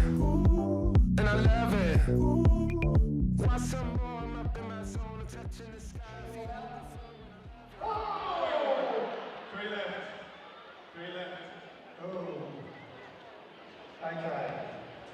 Simon says step up straight. Simon says sit down on the floor. Oh, I'm being good, sorry. Just waiting for something. Simon says stand up. Simon says touch your ear. Touch your nose. Touch your hips. Simon says touch your knees. Simon says touch your elbow. Simon says... Oh, you're running out of things. I know, this is like the first time ever I've ever won. You got 30 seconds, by the way, otherwise I'll win. Okay. Simon says touch your hat. Yep.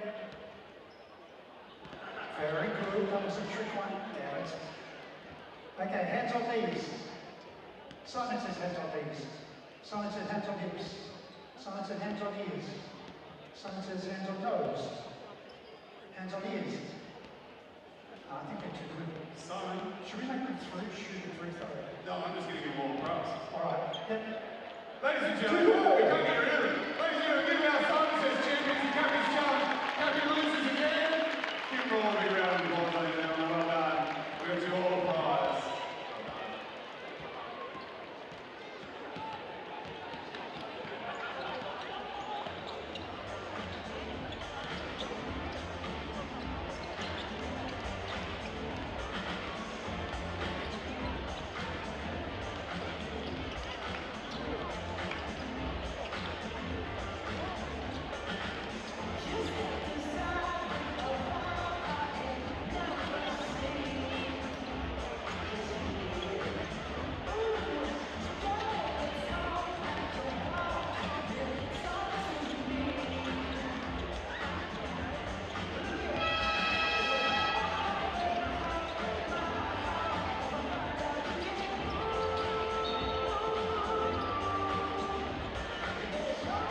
I'm looking forward to finals because It's what you play for. You play for a championship. This is what we play for, right? Professional athletes. This is what, we work all these days for. We work as a team.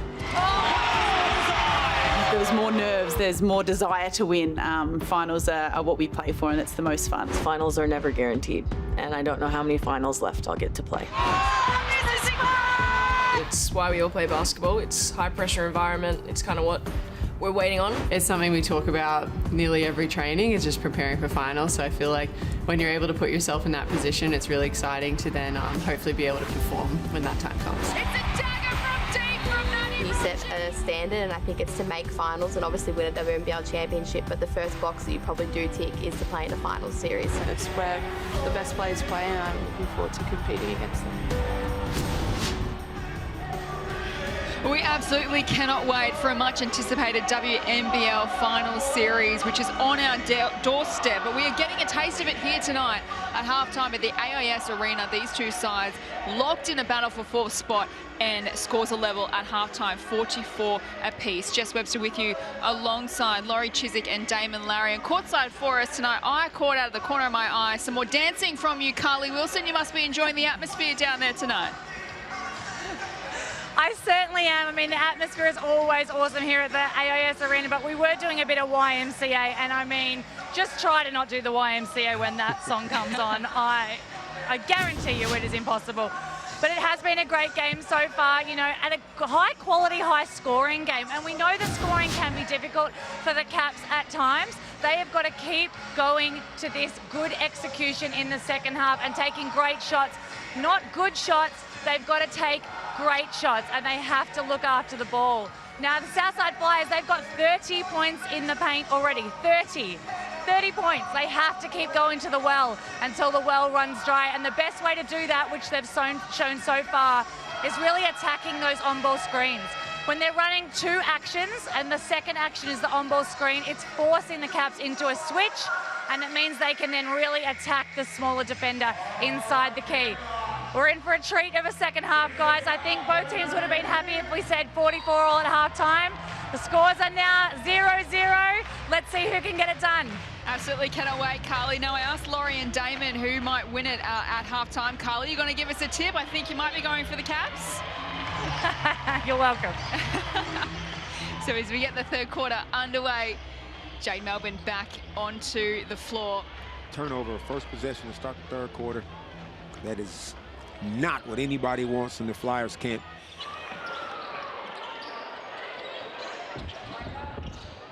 Hands it off to Podge. Little indecisive, but hands it to Akuzo. Has Kayla George for company. Get a good look at this battle here. Oh, wonderful rejection from Kayla George. Well, we talked about Akuzo only having 1 out of 4 shots. Only taking 4 shots in that first, and I think it's a lot to do with how Kayla George is playing her. She's doing a great job defensively. Yeah, she's keeping her off the block, so she's got to catch it a little bit further out. And then once she tries to muscle Kayla's 6'3", so she's not going to be able to just get those shots off easy. It's no good from the wing.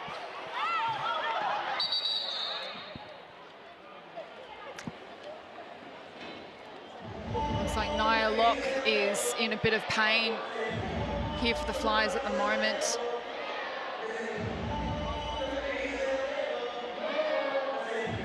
Yeah, she doesn't look good at all.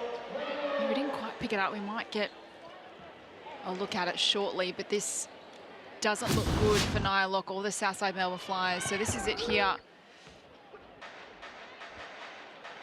Just maybe it looks like that right ankle.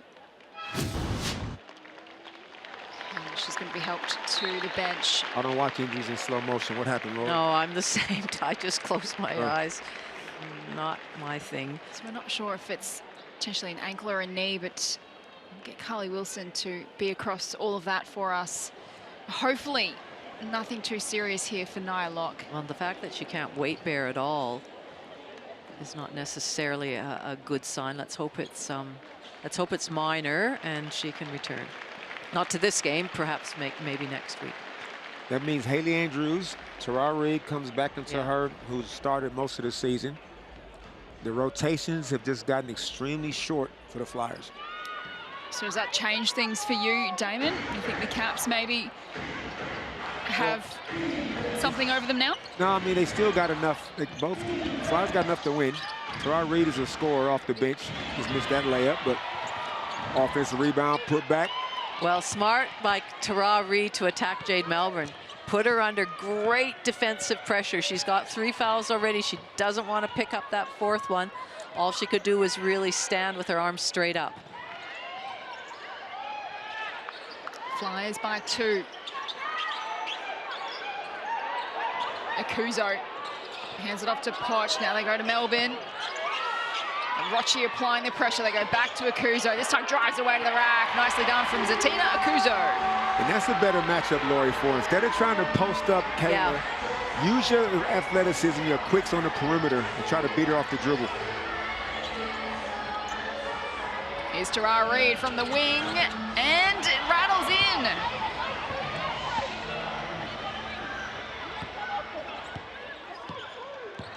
Takes Otelli to 12 for the match. The leading scorer for the Flyers at the moment, Rochi on 11. Munga still the leading scorer for the Caps with 11 is Brian Catazano. Can't get it done. The rebound to George. That's her 7th of the game. Hands off to Rochi. Now Reed again. Back to Rochi. Now they look to go inside to Bourne, working up against Munga. She gets fouled. Bourne was very patient there in what she did. She caught the ball. She didn't just turn and shoot it. She knew she was trying to feel where her defender was. If you can look at the ceiling there, Munger's trying to get in front. But just showed a lot of poise there. Yeah, she didn't give up on the first post-up neither. Like, she didn't get it from the wing, so she just reverse pivoted, got herself, still got the ball inside. You can tell she's being coached well with her post work.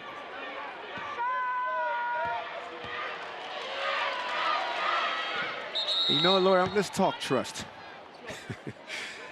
I just trust the Flyers' big 4. The 3 interior girls, Peters, Kayla, Bourne, Rochi. I trust that 4. This Canberra outfit, I don't know what I'm gonna get from possession to possession. Zatina, Nods is way too passive for my liking. Jade can be up and down. So, yes, they've won 2 times in a row, but like I said, they had Sarah Bluecast playing with them that time. So now, right now, I feel like Flyers definitely got the ascendancy. And they work it out here to Poch. Oh no, Peters is hurt. Somebody else down. Peters is also hurt too. Nope, she's all right. She is such a tough customer at the moment, Hayley Peters, but she does look sore and in a bit of pain. You have to think about the accumulated bumps and bruises these players have had over the course of the season. We're in round 16 right now.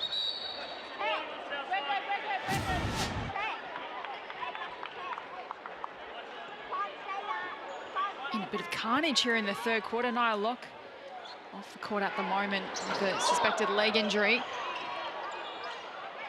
Reed fighting for it on the floor, hands it to George. Flyers take it away through Rochi. Mismatch. Bourne up against Melbourne. It's wonderful work from Izzy Bourne. Great find by Maddie Rochi to be patient.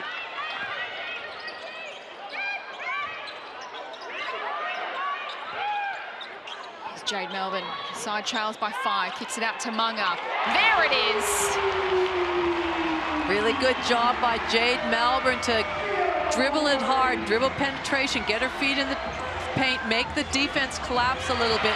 And there we see a great steal by Poch. And goes all the way herself, just didn't quite get the finish. She might win it back. No, it's going to be a Flyers ball. And Izzy Bourne, we check the Amy replay. Izzy Bourne, Hayley Peters, sorry, got sucked in no man's land, and then close out to the hot shooter. Nicole Munger brings up her 4th triple. Saw it all in the Amy replay. Nicole Munger hit 3 of those in the 1st quarter. He's Rochi from downtown. Again, a lot of composure by Rochi, recognizing her team needs a basket. That's where you attack Kayla from, right there. Southside by 5. Chose not to. Instead, turn the ball over. Rochi to make them pay. Hands it off to Bourne. Now, then they find Timeout. Peters. Give me a timeout, Lori. Nope. 7 points is now the Flyers' advantage. Scores will level at halftime. Flyers led by 6 at quarter time. Flyers have found their groove. Here's Clark for the Caps. Looking for Akuzo, again one-on-one against George. This time she gets around but just didn't quite get the finish. The 8th rebound to Caitlin George. Now to Peters. She coughs it up. Munga takes it down the floor. Has Melbourne running for her. She gets the layup. Could just see Melbourne on that wing just put on the Jets, run by her defender, and a nice little kick-ahead pass. Let's head courtside to Kylie Wilson for an injury update. Just down here with Nia Locke, and I've seen the physios have been working on her. They took her shoe off early to try to do some tests to see where that right ankle is at, but the shoe is now officially off and the ice has been strapped on. So I think we can rule out any chances of seeing Locke out here on the court again for the rest of the match. Thanks, Carly. Unfortunate news for Nia Locke and the Southside Melbourne Flyers. Ice on that right ankle. Hopefully nothing too serious. Clark misfires. There is Kayla George to clean it up. Southside 58. No, that's not on. Caps 53. The chance of that pass being successful was next to 0. And those are the little things. Christie's going, calm down. So what? Did she step out of play, maybe? Had a foot on the line?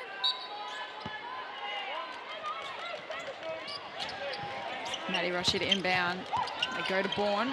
Gets around Potch. Off the glass for 2.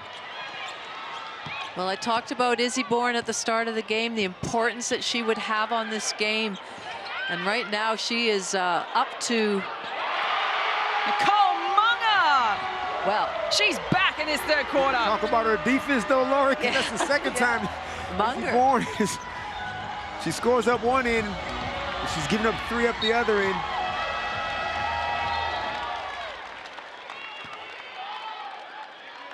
If you're the Southside Flyers, you got to understand, Nicole Munger right now. Oh, yeah. Izzy Bourne tried to go under the screen, which wasn't even a screen. Nicole made her pay the price. She's got 5 triples for the game now, Nicole Munger. Flyers by 4 with 4 minutes left in the third. Morel hands it off to Munger. Will she go for it again? She wants Melbourne. Now she goes to Potch. Back to Munga. Now she pulls the trigger, but well read by Kayla George. She's got a little deflection in there. Kayla's got the mismatch. Rochi hands it in the George direction. Misfires. Bailed her out with the turnaround, though. I know she likes to turn around, Jay, but in that situation, you want to get down a little bit deeper. Morel against Bourne.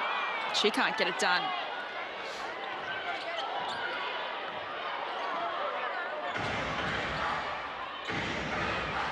Now Jay's guarding Kayla. What is going on? Rochi decides to penetrate. Oh, the rejection from Potch out of this world. To Munga. Back to Melbourne. Top of the arc. Rolls out.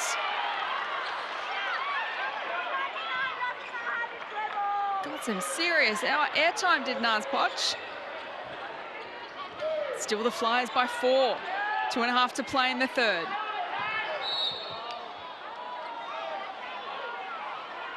As soon as Kayla gives that ball up, the defense has to jump. As we see, Maddie Rossi thought it was sweet. Now says, well, I'm not having any of this foolishness. Yeah. Volleyball Out of spike. here with that. They missed the matchup, though. Jay Melbourne was guarding Kayla Yes. George. The offense stops in its tracks when you see that matchup. Kayla floated out to the 3-point line. We've got a timeout here in the third quarter. 2 minutes, 35 seconds left on the clock. Southside 60, leading the Canberra Capitals 56.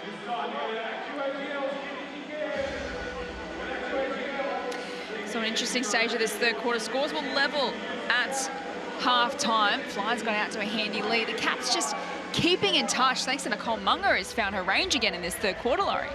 Well, I mean, I'd be running plays to her. I'd be setting her up and making sure that she has the ball in her hands to catch and shoot it. But Southside did a great job of extending the lead, and it felt like they were going to run away with it. But to Canberra's credit, they steadied. They on the back of Nicole Munger, but defensively, Canberra have done a few things. But Southside they need to take advantage of their mismatches.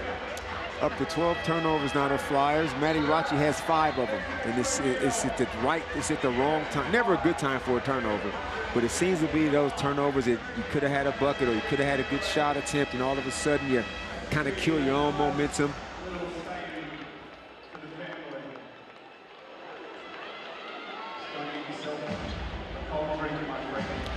Flyers by 4 as we exit a timeout here in the third quarter. 2.5 left on the clock. Nicole Munger up to 17 points for the Caps so far tonight.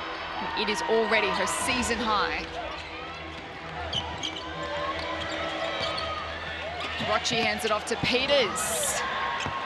Great pick and roll. Great pass.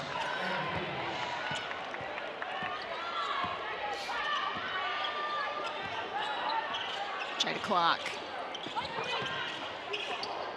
gives it to Melbourne. He wants to take on Maddie Rocci.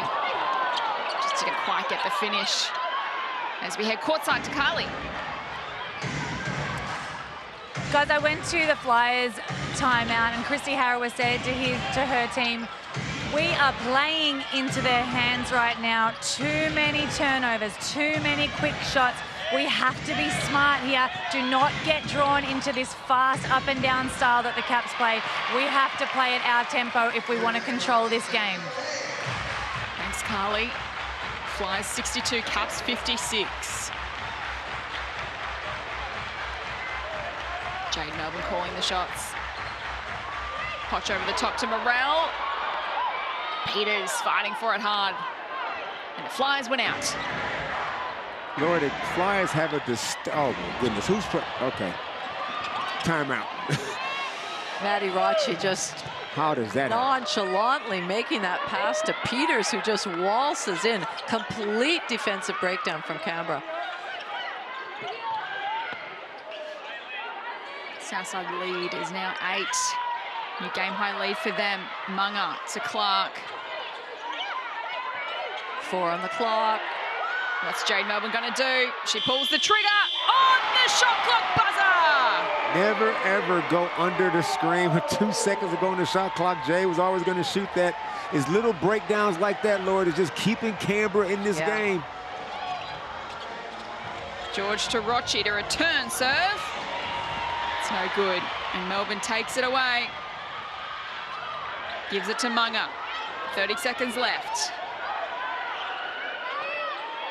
Taze Morrell is demanding the ball in the block with Tara Reid on him. Potch to Melbourne. She go for it again. Shot clock's down to 5. Morrell, they go in the Potch direction. She gets fouled. Off to the line for 2.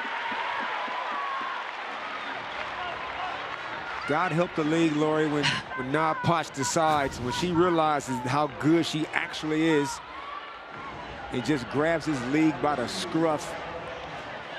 You put a small person on it. This is what Nas can do. She can just post you up. As we saw Jade, I mean, that was poor defense at the end of the shot clock.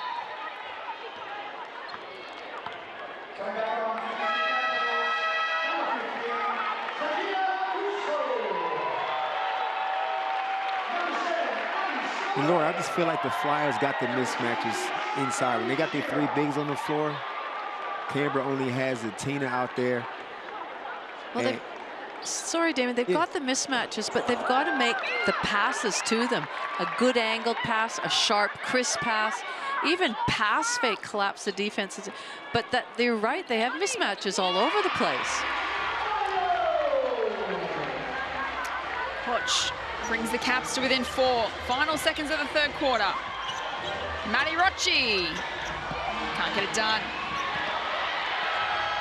Half-court heave from Potch. Nearly went in. She's notorious for those, but not on this occasion. Hold on to your hats at 3-quarter time. We've got a battle on our hands. The Southside Melbourne Flyers 64 leading the Caps 60. Will they play finals in season 2025-26? They have to win to keep their finals hopes alive. Stay with us.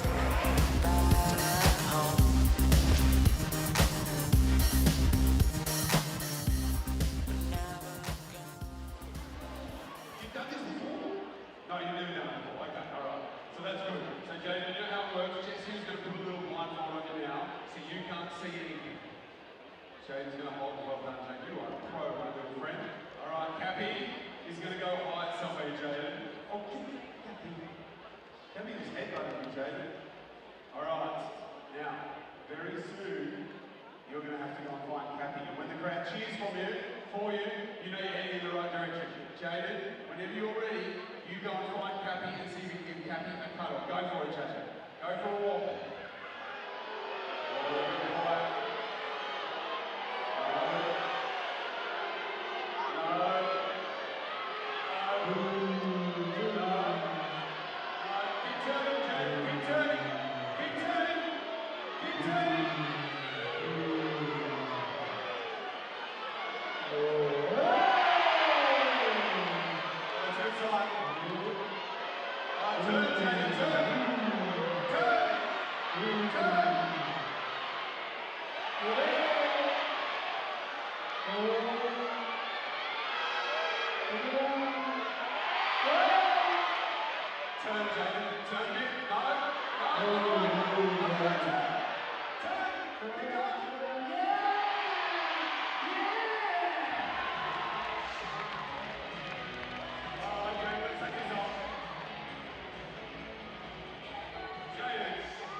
Comes down to this for the Canberra Capitals at home at the AIS Arena with 1 quarter to play against the Southside Melbourne Flyers, who lead 64-60 at 3/4 time. The Caps simply have to win tonight if they want to keep their finals chances alive. Jess Webster with you alongside Laurie Chiswick, Damon Lowry and Carly Wilson courtside for us. Carly, what did you find out at 3/4 time? Well, the Canberra Caps 3/4 time huddle started off with a very, very passionate Jade Melbourne saying, "This is what we want, guys. This is what we have trained for all season. This is where we've got to dig deep and give it our all." Paul Goris then drew up a play looking to go for, to try to focus in on Zatina. And I think they're going to be looking to do that a few times throughout this last quarter. Let's post up Zatina, get all the focus on her and open up some driving lanes for our other guards. Thanks so much, Carly. A huge final quarter to come. Zatina Akuzo still on the 6 points, 4 rebounds, 5 assists. Kayla's done a great job. Kayla has, yep. Yeah. Shearer from outside the arc. What a way to start the final quarter.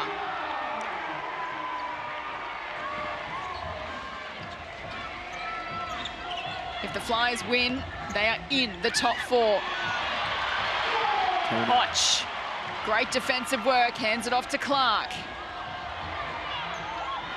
Back to Potch. They've hit the lead. Capitalize off of Terrar Reid turnover and Jada Clark.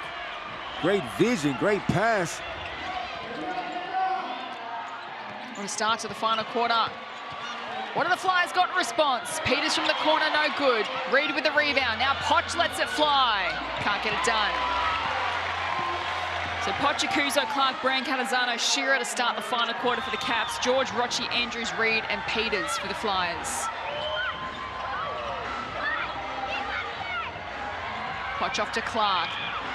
Now she drives. And it's going to be Caps ball. Andrews with 1 foot on the line. Great aggressive drive. Well, it is. I like the drive, but they hadn't really shifted the defense that much. But if you just see this turnover there, that's what the Flyers can't afford.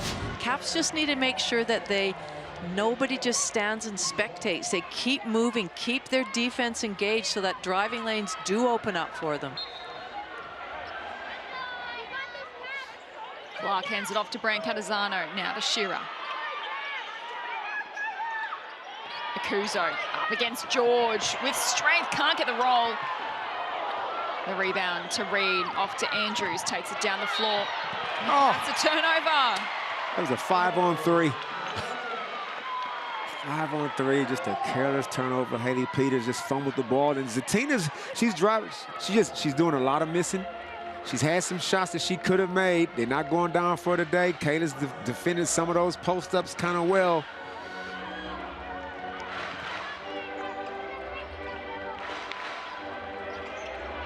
Kuzo with ball in hand. To Shearer. Now goes into the corner for Poch. Over the top to Akuzo. What's she going to do here against George? Again, can't get the bucket. George like a brick wall. Double-double, or 10 rebounds. Not quite double-double, she's got 7 points. Kayla George. Tara Reid over the top to Andrews. Wants to hand it off. Goes to Bourne up against Poch. Head to the line. Southside showed a lot of patience there and looking at their options. Got the ball in different people's hands.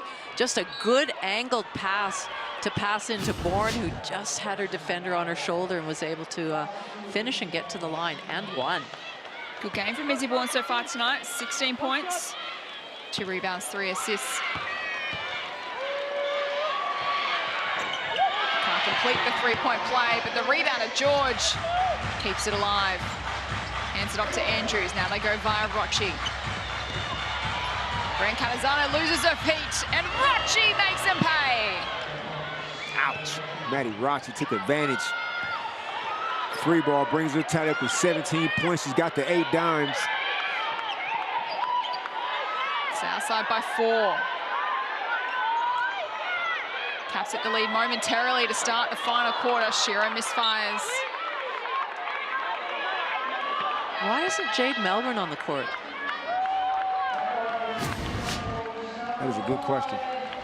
She didn't start this quarter. That is a good question. I'll have to get Carly Wilson to be across that for us, courtside. Might check in with her in a moment.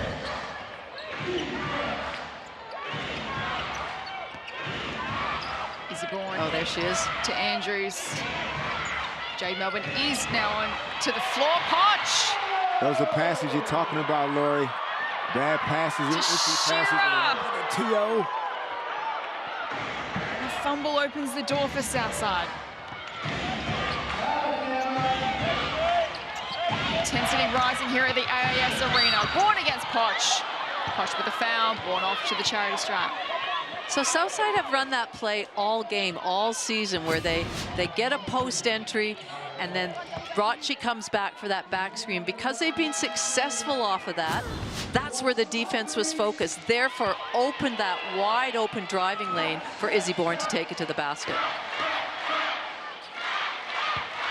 She's cagey. She can score from a lot of different ways, Izzy Bourne. She can hit the 3-ball, put the ball on the floor. She can post you up.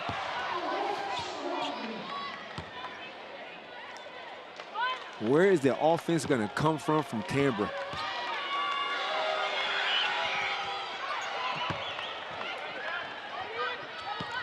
Flyers 71, the Caps 65. They've extended their 3/4 time margin Southside after Canberra momentarily hit the front to start the last. Brancatisano bounces off the rim. Called for it pre-game, Damon. You wanted to see her Yes. pull the trigger. Bourne capitalizes. Slow in defensive transition. Maddie Rocci with her head up, pinpoint pass to the streaking Izzy Bourne. Good athlete, running the floor very well. And yeah, Brancatisano probably could have took that 3-ball, but their offense just looks real shaky right now, Lori. Well, it looks really stagnant. A lot of standing around, and that gives the Southside a chance to adjust, get in really good defensive rebounding positioning. Izzy Bourne's now taken a tally to 20 points. This is what a coach, Christy Harrower, had to say pre-game on her leadership. Yeah, she does, and I think she leads by example more than being vocal, and I think she's somebody that can do a bit of the grunt work for us inside, and Kayla doesn't have to go in there all the time, but I think she does it quietly, like you said. She's somebody that's athletic. She gets out and runs when we can run, and you know, and Roch starts the break for us with that sort of stuff. So we just need her to be aggressive, have that aggressive mindset tonight, and even if she's not hitting her threes, like be able to put it on the floor and get to the rack for us. She's really grown into this game as well tonight. This is now the 6th time this season that Izzy Bourne has scored 20 or more points in a game. And this is the Bunnings Warehouse ladder situation at the moment. So you can see the Flyers, they're currently in 4th position with 1 win ahead of the Caps. So if Flyers win, they are in. They're in, no question about that. Bendigo has Townsville. Perth is hoping Bendigo can get that win. Townsville, I think Perth has Sydney for their last game. So these last 6 minutes and 10 seconds, vital for the Cap season. Where's the lift going to come from? I have no idea. Somebody from Cap, that's what I'm saying, Jess. Canberra's offense is just, I have no trust in it. I don't know where they're going with the ball. Outside of Nicole Munger getting a few open threes. Turnover, I mean, it's not good. I have to say I'm super impressed with Kayla George and the way her defense on Akuzo. She's so focused in tonight's game. Maddie Rachi took a 3, Lori, that she could have made, but Izzy Bourne had Jay Melbourne on her.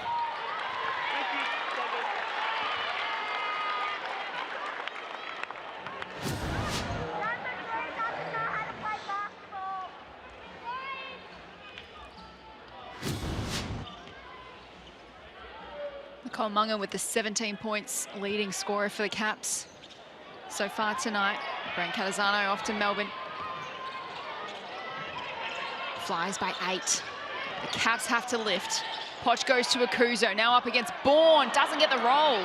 I know they were talking about going to Akuzo at 3/4 time and making that a focus, but you have to do it within the context of the play. They've gone to her so many times this quarter, not been successful. She's 2 of 10, Lori. 2 of 10. Well, and Kayla George is doing a great job on her. So, yes, maybe get it inside, collapse the defense, and then kick it out to players that are moving on the perimeter, because she's a great facilitator. Here's your mismatch, too, right here. I mean, Nas trying to play physical, but that's just forearms in the back. You go back to that, Izzy Bourne's either going to draw a foul or score. Let's head courtside to Carly. Carly, you spoke to Paul Goris pre-game about Zatina Akuzo as we see a foul called there. What did he have to say about Zatina? He loves Zatina, and he thinks she is so valuable for this team, not only for what she brings on the court, but also what she brings off the court. And they really need her, as you've said already, everybody, to step up for them tonight. And they're going to her a lot. But I'm on the same side as Laurie here. They've got to use some sort of action to get her open. At the moment, it's just give it to her inside and get her to create something off for Kayla George, who is playing such solid D right now. I'd like to see them start Zatina outside on the wing, maybe set a back screen for her and get her into the post. Some kind of action to make her job easier if they're expecting her to score inside the key right now. And they just got a deep seal. And for some reason, Izzy Bourne decided to just go stand in the key in no man's land and gave up a wide open 3-ball that could have, lucky they didn't get punished. You don't need to double Zatina. She's 2 of 10, 2 of 11 from the field. If she can score down there on Kayla, good luck to her. But you do not want to be collapsing, giving up triples. 5 minutes left. Southside lead by 8. Melbourne works the perimeter. Goes to Akuzo again. George got a hand in there, but they can reset through Melbourne. Shot clock's ticking down. She has to go for it and comes up short. Clark, though, with a rebound. Hands it back to Melbourne. They'll get another opportunity. Swings it across to Clark. Again, pulls the trigger. Again, same result. Akuzo with the rebound. They go via Clark to Melbourne. Works away to the rack for 2. That was a great penetration by Jade Melbourne on the kick out from the old board, because defense wasn't quite set. They were in a little bit of scramble, but again, Izzy Bourne. Oh, you got problems. You got problems with Izzy Bourne on the post. That is where I'm going. Yeah. Every time down the court, they have no answer for. High-stakes stuff for the Caps at the moment. Less than 4 minutes to play. Can they snatch it from the Flyers? Shot clock again ticking down. Melbourne puts it up.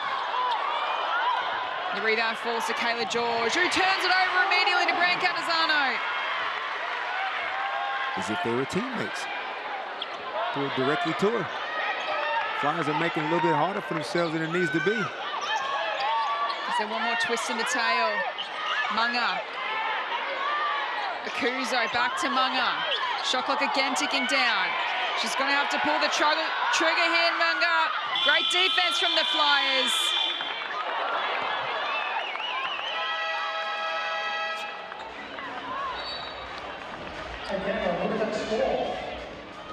I think we have to give credit to Southside, the way they are playing their defense. I feel like Canberra just don't have the confidence to move and to look at what, you know, their structures, their actions that can get them some movement out there.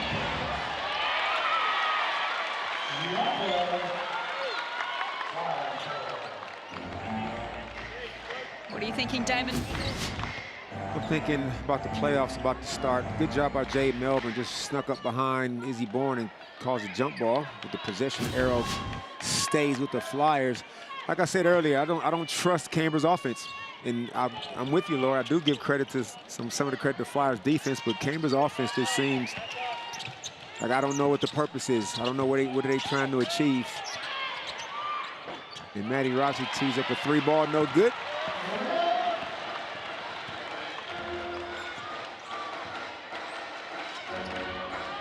Draw up here, Melbourne up to Munga, they share it with Akuzo.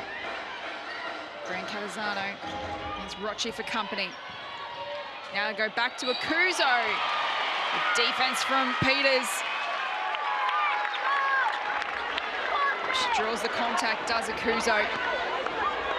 She got to get to this free throw line and make both of these free throws.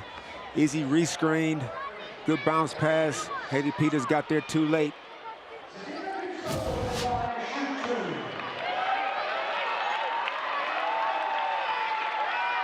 I mean, free throws coming up. Sorry, Jess, there's no doubt that Akuzo has been working hard in there. She's been really trying to find position, trying to present, and when she does get the ball, the Flyers are just doing a good job on her, and it's just made her, you know, she's had a really difficult day at the office, Akuzo. She makes these count here. Having said that, it's a 6-point game with 2.5 to go still. No 2-2-1 press or man-to-man press here. Still very much anyone's game. Rochi, undenied by Poch. How many blocks is that for Nas? Are they still alive, the Caps? Attack. 4 blocks for Poch. Can she do it at the offensive end against George? She kicks it out to Brand Catazano. Melbourne with the rebound keeps it alive. Akuzo to Brand Catazano, into the corner for Munga. Shot clock again ticking down. Akuzo overshoots it. Had a few moments in this final quarter, the Caps. Southside have to show their composure here now, all their experience. Because if they win tonight, doesn't matter the score against Adelaide. They are in. That is a knife. A knife into the heart of the Caps from Hayley Andrews. Good kick out from Izzy Bourne. Haley Peters ready to catch and shoot. Timeout here in the last quarter. Flyers on top, 78-69. Let's check it all out in the Amy replay. Hayley Andrews makes the moment count. The thing about that pass, Damon, is that when Bourne caught that inside, she knew she had a defender on her back and she could see her wide open shooter. Didn't hesitate to pass it and gave Hayley Andrews that wide open look. And my question is, why is Nicole Munga, are you double teaming? Is he Bourne in that situation? So you're guarding a corner shooter. Yeah. That's that is your player. Cash, price to pay, over helping.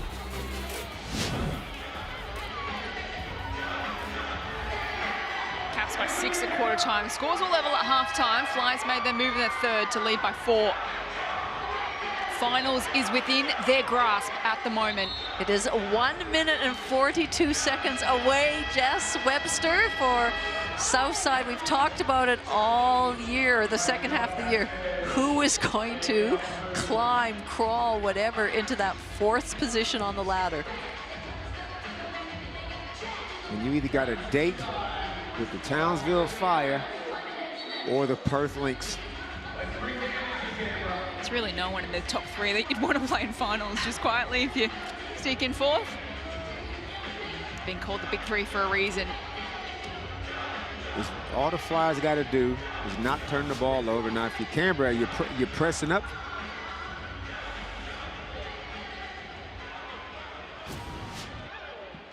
Rocci putting her body on the line. We get played back underway. Final 90 seconds for the Caps to resurrect their season. Melbourne comes up short. Another rebound to Kayla George. She's been sensational in defense tonight from the Flyers. It's a 15th rebound. Kate has been doing it all season on the glass. Averages a double-double, 15 points, nearly 11 rebounds, 4 assists as well. Kayla George.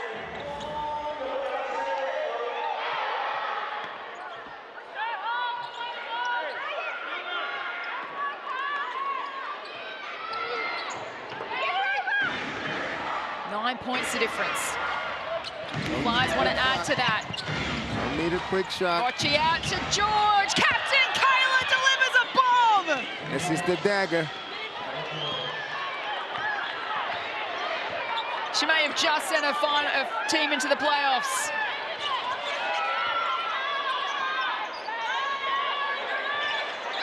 Flyers 81, Caps 69. Final minute of play. Potch rattles out. Kuzo with an important rebound. Melbourne, it simply has to go in. It does! They need a miracle from here. They have to give it everything they've got. The Flyers just have to remain cool under pressure. Rocci enters the scene. Can't get it done.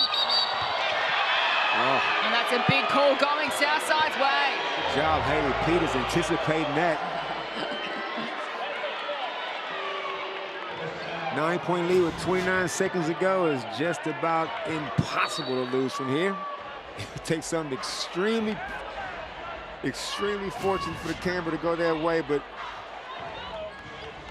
you got to come out, you got to foul if you want to extend the game. You got to start playing the foul game. Yeah. Andrews just trying to waste up as much clock as they can. But the Caps are in the bonus.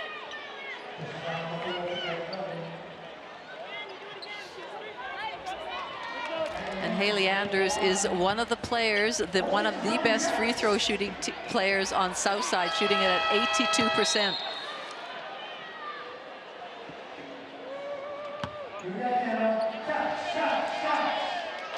Flyers last game, next round against Adelaide, they can just rest some bodies, maybe experiment.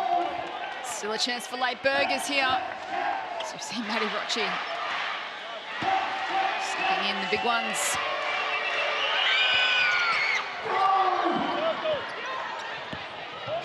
$10 points the difference. Melbourne from downtown.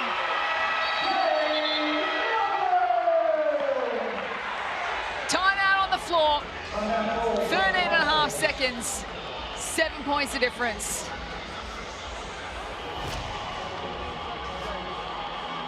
It would take a miracle from here. Yeah, Kayla was sagging off like this. She probably thinks the game is already over. Didn't think Jay would pull up from there, but they got nothing else to lose. And Lori, Canberra, without Katie Sissoko, without Sarah Blickass, I mean, you can only play with what you've got. But all season, they're 8-13. I mean, they're 5 games below 500. It was always going to be a big ask. And like we said earlier, it's hard to beat the same team 3 times, especially when you don't have your full team. I agree 100%. And again, it's whilst Southside had a little bit of get out of jail free that if they lost this one, they still could go against Adelaide. It was all on the line for both teams. And I thought that, you know, Southside looked the better team tonight. Defensively, I just think they took they took Canberra out of anything that they felt comfortable with and any offensive structures. I think they stuck to their scout. I think Christy Harrower will be really pleased with that. Still a few too many turnovers, 16, but. Playback underway. Final few seconds here at the AIS Arena. They'll be happy to see the scoreboard tick down here, the Flyers, because in WNBL26, they're playing finals. They take down the Caps in the battle for 4th, 82-75. What an amazing game of hoops we witnessed tonight. A packed crowd at the AIS Arena as the 2 coaches come together, Paul Goris and Christy Harrower. The Caps led by 6 at quarter time. They really laid down the challenge to Southside. They steadied in the second. Scores were level at halftime. Flyers made their move in the third. They led by 4 points at 3/4 time. The Caps then came again. They hit the lead with 5 unanswered points to start the final quarter. But the Flyers did steady in the last, thanks to some excellent defense from Kayla George. 15 rebounds for her. Enjoyed that battle against Atina Akuzo tonight. And then she hit a late game triple to just about seal it. Flyers got the job done by 7 points. And they have locked in 4th spot with 1 round remaining. They will take on Adelaide in their final game next week. And the Caps will finish their season at home again, and they will face Geelong for some late season bragging rights. Bad news to come out of the Flyers camp tonight is the potential injury to Nia Locke, who went down during the game, and she ended with ice on that right ankle. So we await to see the extent of that injury. Of course, they mutually parted ways with McKenna Marissa as well, who's taking up an overseas opportunity. And these are lovely scenes as they come over here to huddle with Nia Locke, who wasn't able to join them out at the center of the court. Flyers got enough depth. Nia Locke, who was injected to the starting lineup because of her energy. Now you just get Tara Reid back into her familiar role. Haley Andrews is the backup guard. So, and a big 4 going to do most of the heavy lifting on most nights anyway. So I feel like the Flyers are primed. Now they have to wait and see who they play in the first semifinal. Let's head down to Carly. Well, Maddie Rocci, you can take a big deep breath. Congratulations, you have secured that well-deserved final spot. Thank you. I mean, it's exciting. Everyone plays basketball and plays a season to play in the finals, and to be able to get Southside back in the final series is something that we've been working on the past 2 seasons. And yeah, it's great. I'm excited and I can't wait for finals basketball. Well, the Caps started off strongly, 26 points at quarter time, but you guys certainly lifted your defense and you were able to really lock them down from then on. Yeah, we knew it was going to be a war when we came here. They had the crowd behind us, they have the talent. So for us, it was about playing 4 quarters of basketball and digging deep and playing with your heart at the defensive end. And that's something we've been working on the whole season, is just having the pride to play defense, because we all know we have the scoring power and we have the players that can score the basketball. But championships are won and finals are won at the defensive end, and that's something that we got done tonight. Well, you personally played with a lot of heart tonight as well. Double-double, 17 points, 10 assists. So you were on triple-double watch there for a minute. We were hoping you were going to get some more rebounds. But yeah, another really strong, I think, leadership performance from you. Yeah, I mean, that's something that I pride myself on, is being that point guard on the court and being able to lead my team in those moments. And I think that it's taken me a little while in that point guard spot to be able to lead the group and to be able to facilitate as well as score the basketball when needed. But yeah, I'm someone who plays with a lot of fire and plays with a lot of heart. So for me tonight to come out, all I wanted to do was get the win and secure that final spot and do everything I possibly could for the team. So just really quickly, some people are saying it's a 3-horse race with this. There's only 3 teams that can take it out. What have you got to say to them? Well, I mean, people are going to talk, but I mean, finals basketball is a different ball game, and I think that we have the talent and we have the players that have the experience of playing a final series, so they better watch out. Well, congratulations. You were fantastic tonight, and best of luck in finals. Thank you. Thanks, Maddie. Fighting words there from Maddie Rocci as her Flyers soar into the final. Stay with us. We're going to wrap it all up for you after the break.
Well, it was a win built on grit and determination. The Caps threw everything at the Flyers, but they came out on top tonight to win by 7 points and book their place in the finals for season 2025-26. 82-75, the final scoreline. The Caps led at quarter time by 6 points. Scores a level at half time. The Flyers had the better of the second half. Jess Webster with you alongside Laurie Chiswick and Damon Lowry. Guys, we have our top 4. The Flyers have earned their place in the playoffs, and as Maddie Rocci said in a post-game interview, the big 3 better watch out. I like that from Maddie Rocci because that's really what we have been talking about.